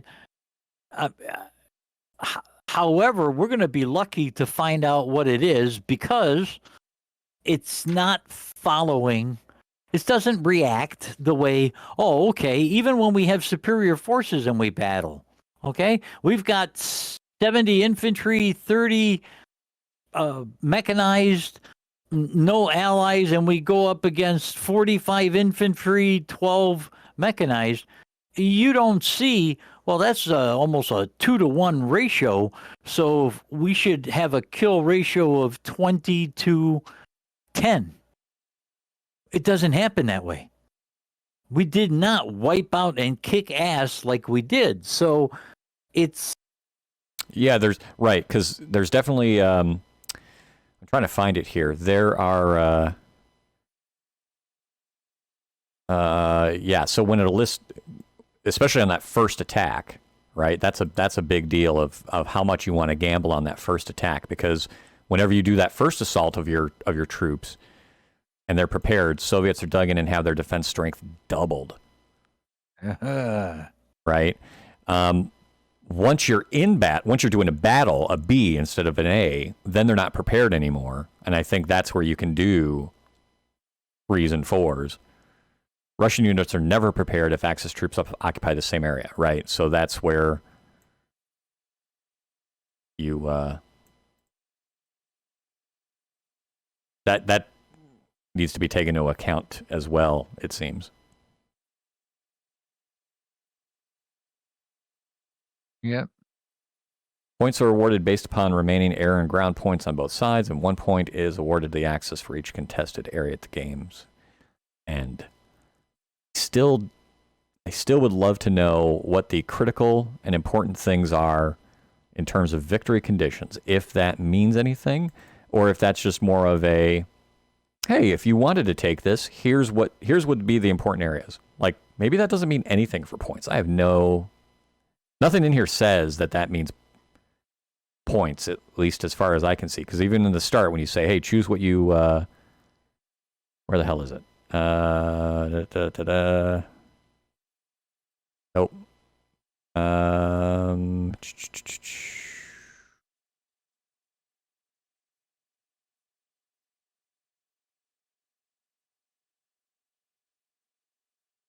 Yeah. Oh, shit. No, wait. To determine the victory point value of certain areas, the computer will ask you to set the priorities. So that does affect victory point calculation. We just don't know how much.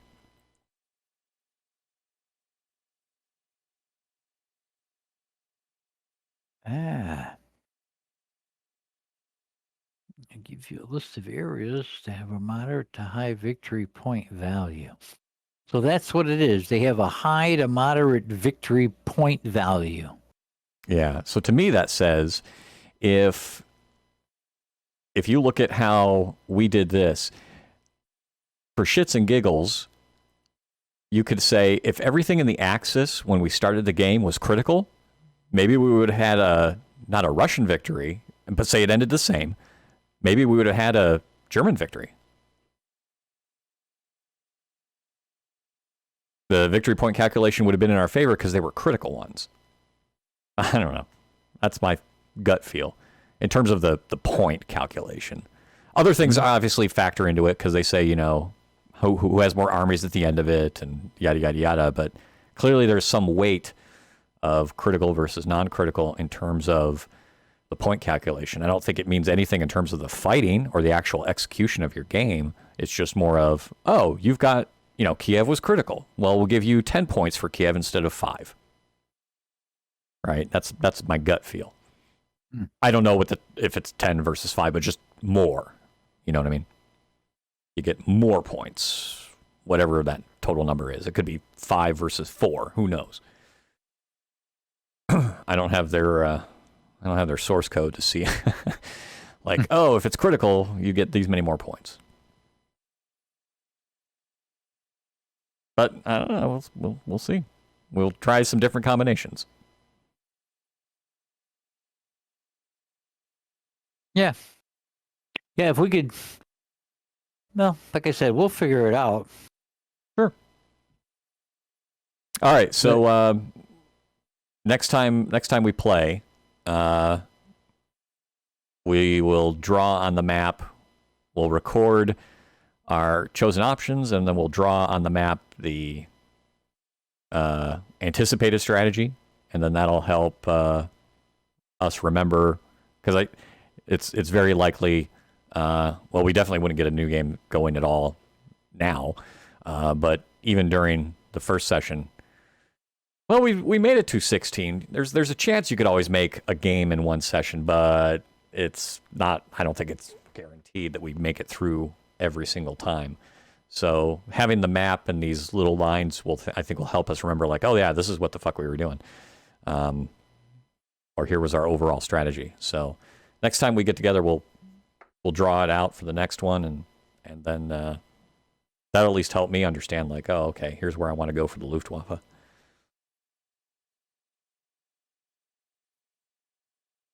So Cool. I will definitely save the notebooks so that we can reuse this again. Yep. Yep. Yep. Yep.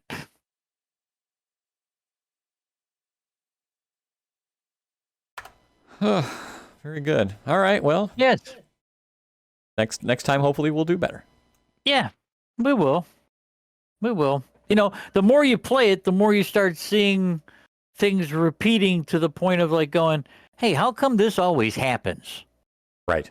You know, and okay, we're going to go here. We stretched ourselves. That's not the great supply line going all that way in that big curve to Stalingrad. And then it was like, what really did we gain? Yeah. Nothing. What did we gain in Gorky? Nothing. Because even before we held those areas and did the crazy stuff, it was a Russian victory. So with Gorky and Stalingrad engaged and Leningrad is a Russian victory. Without them engaged, it was a Russian victory. So definitely, you know, it's like, okay, Yeah. well, Let me see if I can grab that. I think I had. Oh, this is going to be interesting. Hold on. Let me see if I can grab. Can I grab this? This is going to be very telling. If I can grab it and paste it in. Give me 1 second. So if I close, I'm going to close this guy down for a second. Hold on. Yeah.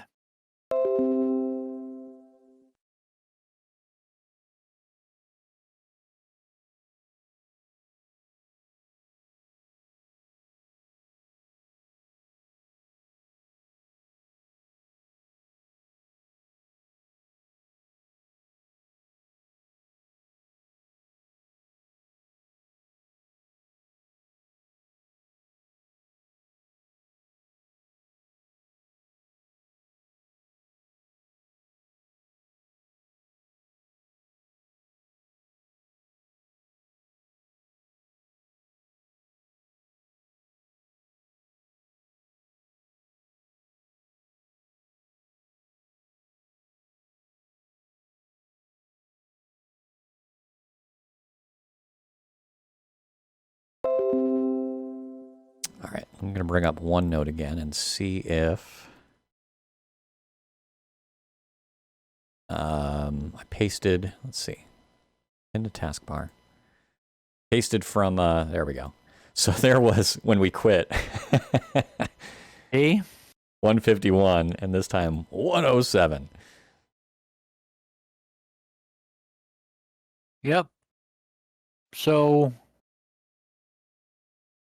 we went a long way to fight them with very similar prepared troops in areas closer to where we were that we could more easily supply.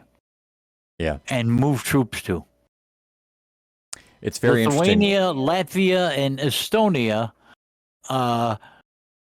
we would have those areas and we'd be right around those areas consistently rather than all the way down to Stalingrad. So, yeah, we might, and so 151 to 169, when we quit, maybe by taking Lithuania, Latvia, and Estonia,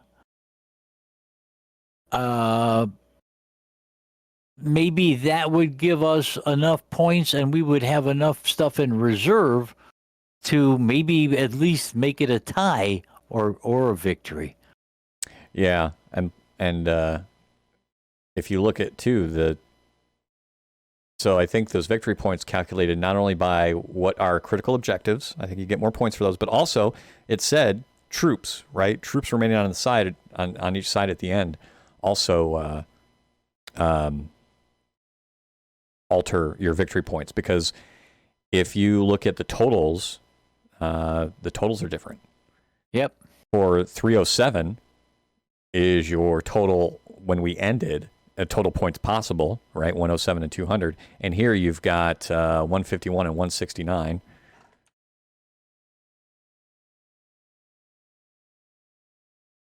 320. And we also had, when we quit, we owned 14 territories. At the end of the game, we owned 11 territories. Yep.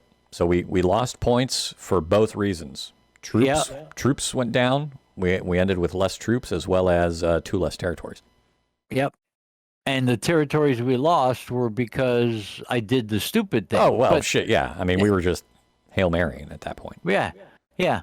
So I'm saying if we look at the top part, okay, we have Hungary. We have USSR, Lithuania, Latvia, USSR, Estonia, USSR. So those were 3 more areas with a lot more troops, but we were already engaged in Stalingrad. We were already engaged in Leningrad. Mm-hmm. We were already engaged in Gorky. Oh, we had Gorky. Okay. But anyway, what I'm saying is that we were already engaged in those areas. We suffered losses from that point. Well, maybe if we took Lithuania, Latvia, and Estonia, we wouldn't have suffered those losses and come out with 3 more territories than that, which would put us at 17. Yeah, we'll find out. We'll take them next time.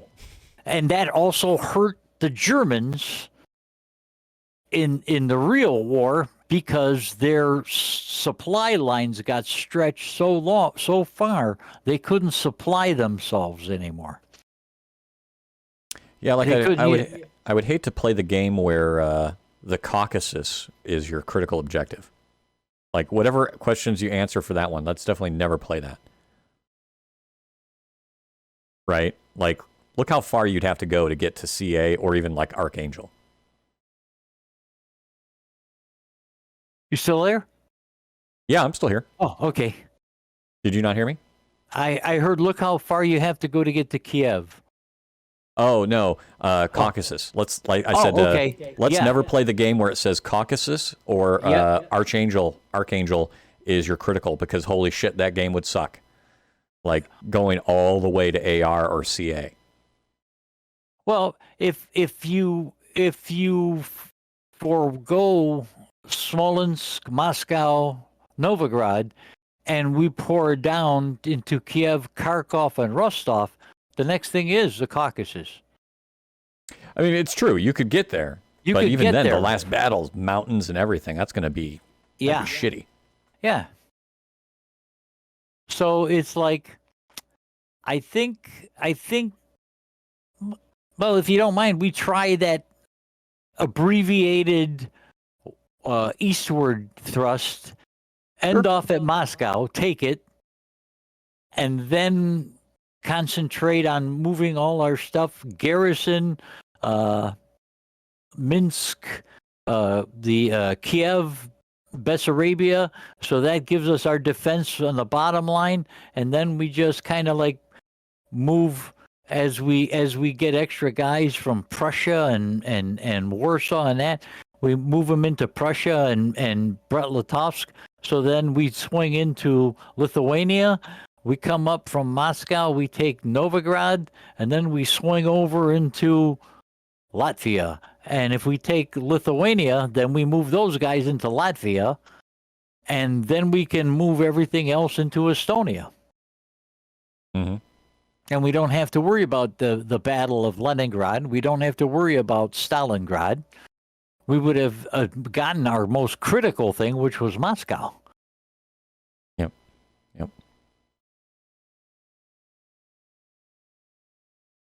So. Okay. Well, yeah. Next time we'll answer our questions. We'll draw it out, and then we'll give it a go. Yeah.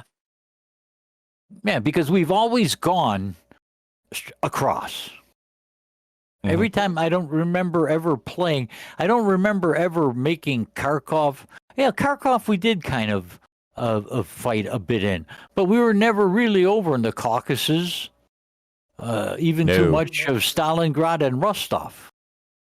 So it's like yeah, why? Let's try to. Well, if it's not, yeah, if we only went there because it was listed as an important area, right? If you got other criticals that you can take, go on the criticals over important areas. I don't even know. We don't even know if how much important areas change your victory score versus critical. I'm assuming critical is more, right? But we don't know how much either.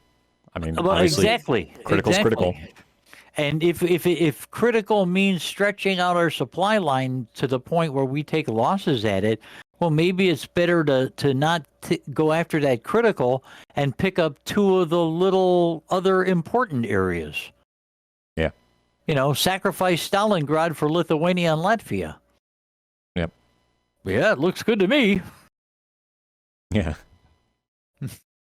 So, okay, kid. Well, you know pretty much what my schedule is. So this is all on your schedule. So when it comes time to whether you got a half a day and everything matches and you can see it far enough or something, just let me know and we'll put it aside and give it a go.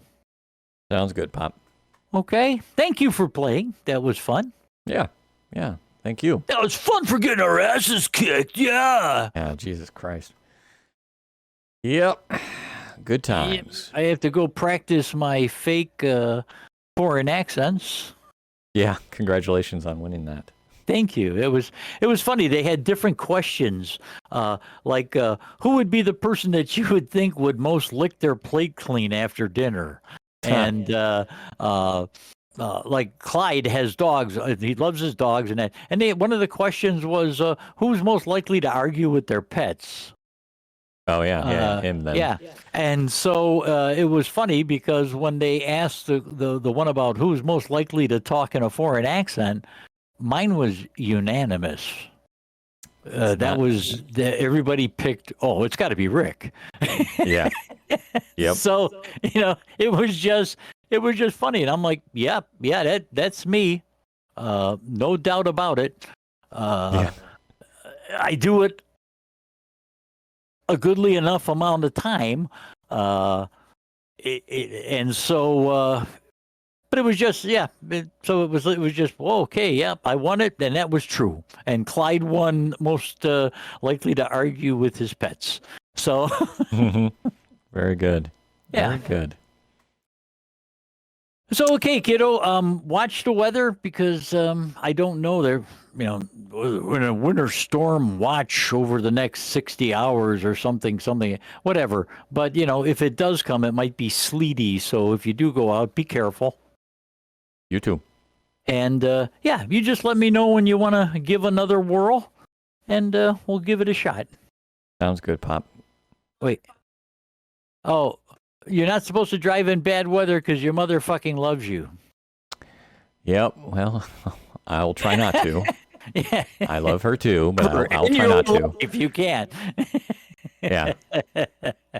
I'll try not to. All right. All right, kid. Have a good week. Safe. And I'll look forward to hearing from you. All right, Pop. Love you. Okay. Love you too, buddy. Talk to you later. Okay.